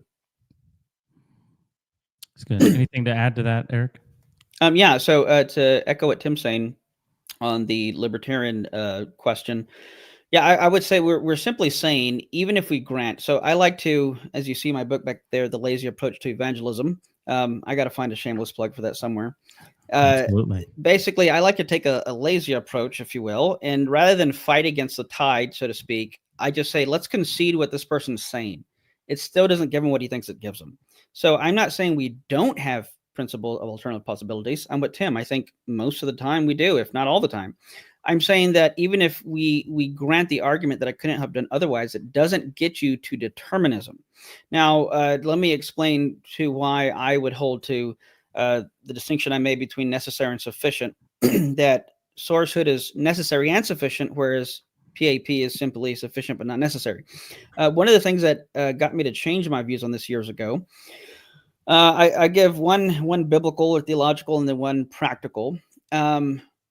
You look at Jesus. Now, me and Tim may disagree here, and that's fine. But if let's say you hold to, I would say that in the incarnation, it was not logically possible for Jesus to sin because it's not logically possible for God to sin or to even will to sin. Now, when he was tempted, did he freely refrain from sinning? Well, as long as he was a first mover of not sinning, then I'd say yes, he had libertarian freedom. He didn't need the ability to do otherwise, or even, God in general. So, hash it out however you like. That's just, one argument theologically I would give. As far as more practical, so to speak, I don't think babies necessarily have, they haven't developed their will yet, if you will, to do otherwise. When they have a full diaper, they're going to cry. Could they do otherwise? It may be the case that their will just isn't fully developed yet to do otherwise, but no, nothing is causing them to do otherwise. They are still the first movers of whatever it is they do. So all that to say, I think as long as you're the first mover, I don't see, and if determinism is being caused by external factors beyond and prior to your control, then being the first mover automatically negates and rules out determinism. Mm-hmm. So I'm saying at the bare minimum, if you're just the first mover, which by default means you're not causally determined by external factors, then in no sense you can say that you are determined. So that's why I would argue it's being the source is going to be necessary and sufficient.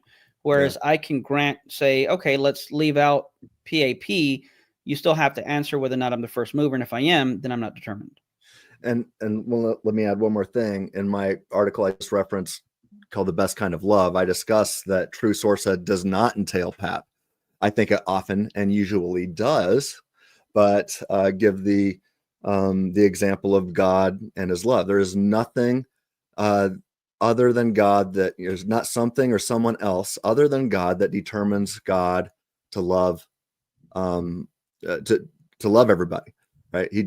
But he does. And I argue that God cannot do otherwise than to love all persons. But he is the source of his love. And so he's got sourcehood, libertarian freedom, but not the PAP. He doesn't have alternative possibilities there. He is love. So that's with God. And I think maybe with humans it's different. But I do, like I said, I like to argue for alternative possibilities, but as long as we've got mere sourcehood freedom, then we've got libertarian freedom. Okay, we got time for a few more questions. I did want to say one thing that I meant to say earlier, Eric, when you were mentioning a Craig quote about the word because indicates a logical and not causal relation. You remember that? I heard a Calvinist recently make the argument that when we use the word because, we're admitting determinism because we have the word cause in the word. So I just wanted to throw that out there. I thought that was funny. Anyway. I'm not surprised. Take this with a grain of salt. I say as a generality, I don't find most Calvinists are good philosophers. But I'll just leave that there. Okay. There's some good ones, right? Yeah. And I try to interact with them. But and most Calvinists I interact with, I even go as far to say that it's anecdotal. So yeah. Take it for what you will. All right, Andrew and Maddie, great wedding picture, by the way, says, if I believe my wife will love me tomorrow, but I can only know with epistemological certainty that she does as tomorrow obtains and becomes the present, what is your view of time? Oh, okay. Those are two separate questions. I'll think, say, I think maybe he's saying, if you affirm that statement, then what is your view of time? I believe my wife will love me tomorrow, but I can only know with epistemological certainty that she does as tomorrow obtains. And becomes the let me plug in Tim's article again. He addresses the certainty and necessity, and also, and I don't know if it was that article, correct me if I'm wrong, Tim, but Tim and I would agree that certainty has nothing to do with knowledge. I don't know why people like to add that caveat. Okay, I know it, but do I know it with certainty? What does that matter? That's not part of the ingredients of knowledge. Think of knowledge like a cake. You need certain ingredients, and if you're missing one of the ingredients, you don't have the cake. If you have a justified true belief, you have knowledge. Certainty is not part of the foundation of the cake. That might be a sprinkle or something like that, but it's not part of knowledge. So certainty is completely irrelevant. Infallibility is completely irrelevant as to whether or not I know something. My view of time is an A theory. I believe that's Tim's view as well, but I don't see what certainty has to do with whether or not I know something. Yeah, I think what they were saying was, if that previous statement is true, if somebody would affirm that, what would their view of time be? I think that's what they're saying. Would they have to be an A theory? Does that make sense? I don't think it was two different questions. It might be alluding. So on simple foreknowledge, which Thomas Flint calls the eternity view, they try to get around the fatalism. What's funny, it seems that like Calvinism and open theism both affirm to some extent fatalism. Here's an easy way to remember like the dominant positions. You have simple foreknowledge, where God knows by looking, and this is why I bring this up, because on the simple foreknowledge view, I believe David Hunt, which is technically not foreknowledge, because David Hunt even says in his book, or in the Four Views book on divine foreknowledge, Hunt says, what if God knows the future without foreknowing it? And they try to get around fatalism by saying, well, God knows the future, but because it's all in eternity to him. So from his perspective, it's already there, even though it's future to us. Anyways, so I don't know if that's what that's getting at, but I don't think it matters given the way it's worded, what one's view of time is. But yes, it seems to be alluding that on a B theory of time, simple foreknowledge would make more sense. And I agree, but here's an easy way to remember simple foreknowledge, God knows the future. Calvinism, God knows it because he determines it. Open theism, God doesn't know the future. So here's the quip I heard. And wasn't even in the context of omniscience, but basically, if God didn't see it or decree it, he doesn't believe it. So they would all agree with that, except for the Molinist. The Calvinist agrees that, well, because God didn't decree it, he doesn't believe it or know it. The simple foreknowledge proponent says, yep, if God didn't see it, then he can't know it. And the open theist says, yep, because God neither sees it nor decrees it, then he just doesn't know it. So if God didn't see it or decree it, he doesn't believe or know it. That kind of summarizes, in my opinion, all those views. Okay. Are we ready to move on to the last question? Yeah, let's keep going. All right, last question that I have here is sourcehood necessary and sufficient for libertarian free will, but PAP required for moral responsibility? So you could have done otherwise, required for then being held morally responsible.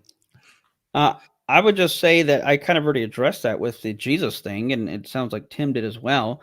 So I'd go. I'll say this: if determinism means that I'm causally determined by things external and prior to myself, and in this situation I am not caused by anything to act, then I don't see how, in what sense, I'm determined. As long as I am the first mover, I have free will. Now let's look at something like drug addiction. I'm sure Tim would agree with me here that even if a person could not do otherwise in this situation, why would this drug addict be held morally responsible? And I'm saying, let's just assume that. I don't know if that's necessarily true. Well, because we could always say, well, the reason they got to that point where their will is constrained, so to speak, is because of the free decisions they made leading up to that point where they given their free choices, remove their ability to do otherwise in those situations. Mhm. So there could be an example where you can't do otherwise. It's a moral decision, and yet you're still held morally responsible because you're the first mover that led you to that point to begin with. Yeah. It's good. All right. Thank you, gentlemen. It's hopefully been enlightening. It's been good. Thank you for sharing your expertise with us today. And Warren, we'd love to have you on, have a discussion, maybe a friendly back and forth, what have you. You can bring, it could be Eric and Tim versus Warren and his and someone else that he would Alan? choose to bring along. Alan, yeah, Warren and Alan could come. Tim and Eric could have a discussion. It'd be great. And I would also say, send your questions into our website.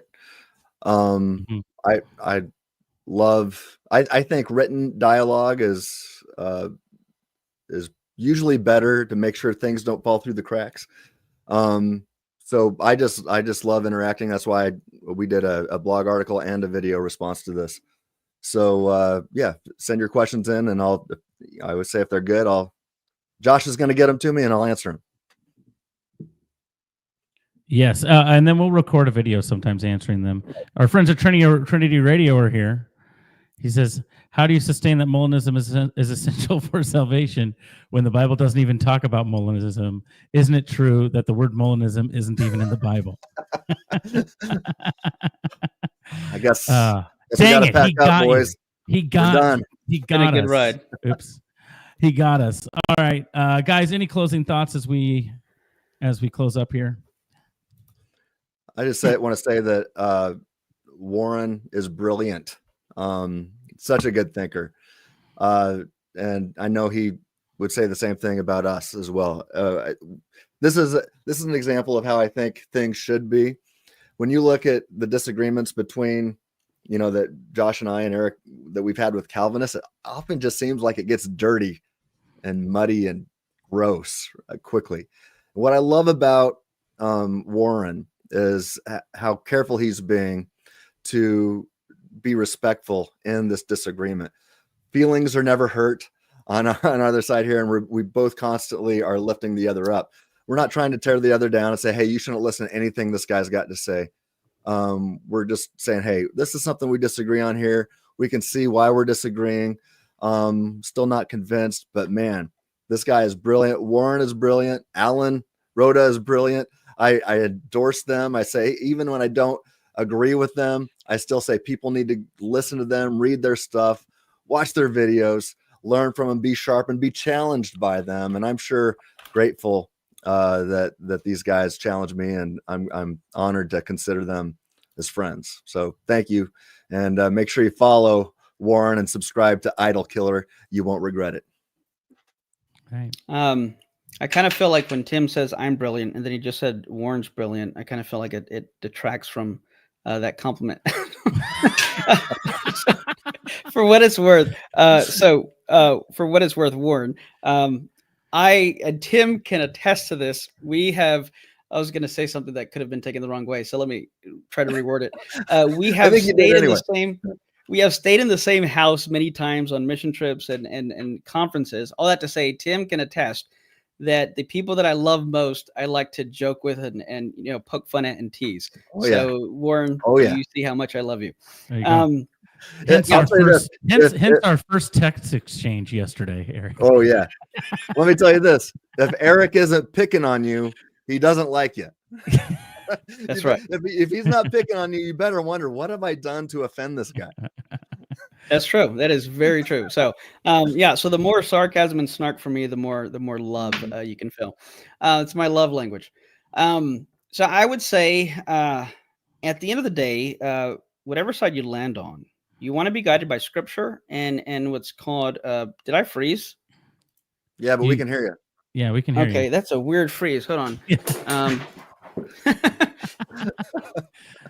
Your camera was like, I've been putting in work, man. I'm done. Froze up. Okay, I'm coming back.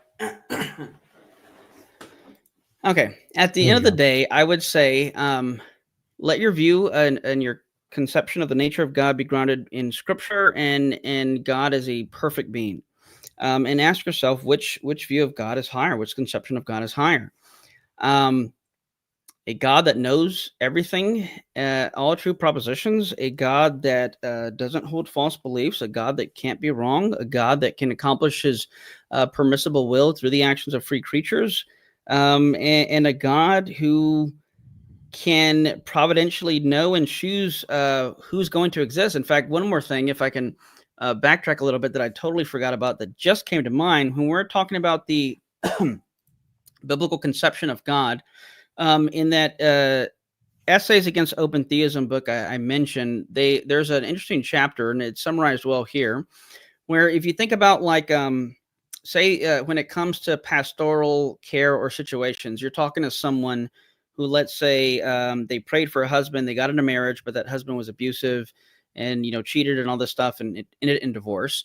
They could take comfort in knowing that, well, hey, God didn't intend that, although, yes, he knew it. Now, the open theists say, well, we can kind of, play that pastoral role better.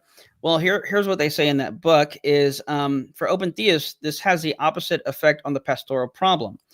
Concerning who exists in the world is very much influenced by human choices, who people decide to have intercourse with. And then they say this: it's clear that when Jesus died on the cross, neither he nor the Father could have known for whom he was dying, let alone what sins freely committed by those salvation recipients. In short, Jesus didn't die for you or my sins, but only to write a blank check for all possible humanity. Unfortunately, the notion of Jesus making a grand sacrifice for the mass of abstract humanity in its abstract sinfulness doesn't address at all the question of how much he loves you or me as real individuals, sinful in concrete, ugly, nasty ways. So the cross is where God definitely proves his love for us. Open theism's characterization of atonement significantly undercuts how much individual believers can infer from that. And they go on to say how God becomes less trustworthy. Because sure, you might say on open theism, he's less guiltless and blameless regarding bad outcomes, but the very fact that he lacks certain knowledge makes him less a capable object of our trust in him as God. But all that to say, yes, let's kill those idols, whatever they may be. And at the end of the day, let's hold to the greatest conception of God that we can, that is biblically consistent and consistent philosophically and logically. Of course, that's where the disagreement is. But at the end of the day, I will see you in heaven. You're my brother. Y'all are my brothers in Christ, even if you disagree with me. And I'll just be able to say, I told you so. Yeah, that's good. Our friend Phil Bear is on the thing. He says we need to do a show on what's wrong with dynamic omniscience. What are we doing right now? I don't know. But I think he means a whole show dedicated to it. Perhaps that will be coming soon. I couldn't have said it better, guys. Thank you for allowing me to tag along in this conversation. Very, very appreciative of it. I just want to reiterate, these conversations aren't about drawing blood, but about drawing close to the truth. So we're and I love the term idol killer. We're all trying to kill theological idols, right? So whatever we've held up in the highest place, make sure it is Christ and him alone that occupies that place. And then we try to find out as best we can who God is. One of my favorite passages of scripture, John 17:3, is that eternal life is knowing the one true God. It's going to take us an eternity to answer these questions. But I think that's part of the awesomeness of it, the fun of it, that God looks down as we have these debates, and I think he actually smiles on it. I don't think it makes him frustrated. I think he says, yes, they're talking about me. They want to know me well. So thank you. So we'll keep sharpening one another. Remember, Proverbs 27:17 says, iron sharpens iron, and that's what we're trying to do here at Free Thinking Ministries. And thank you for everyone who joined, everyone in the chat. It was fun. Thank you, Eric, for hanging out with us. If people don't know who you are, I don't know if they do or not, but where can they find you other than here? You can just go on my YouTube channel. Just type my name, Eric Hernandez. I'm one of the few Mexicans on YouTube doing apologetics. Shouldn't be hard to find. You can also go to my website, erichernandezministries.com. I'm just not creative with the name, and someone made the website for me, and that's just what it came out to be. I haven't really kept up with it, but you can go also on texasapologetics.org to see conferences we have coming up. We have one coming up in October in Texas with Lee Strobel and Sean McDowell as our keynotes. Tim has been one of our speakers in the past and did a great job. So any of those outlets, you can go there and find out what I'm doing. Awesome. Thank you so much for that. We'll have to come to one of those conferences again. Tim and I will talk about that. Thank you to everyone out there watching. And you can find us at freethinkingministries.com. Obviously, please subscribe to this.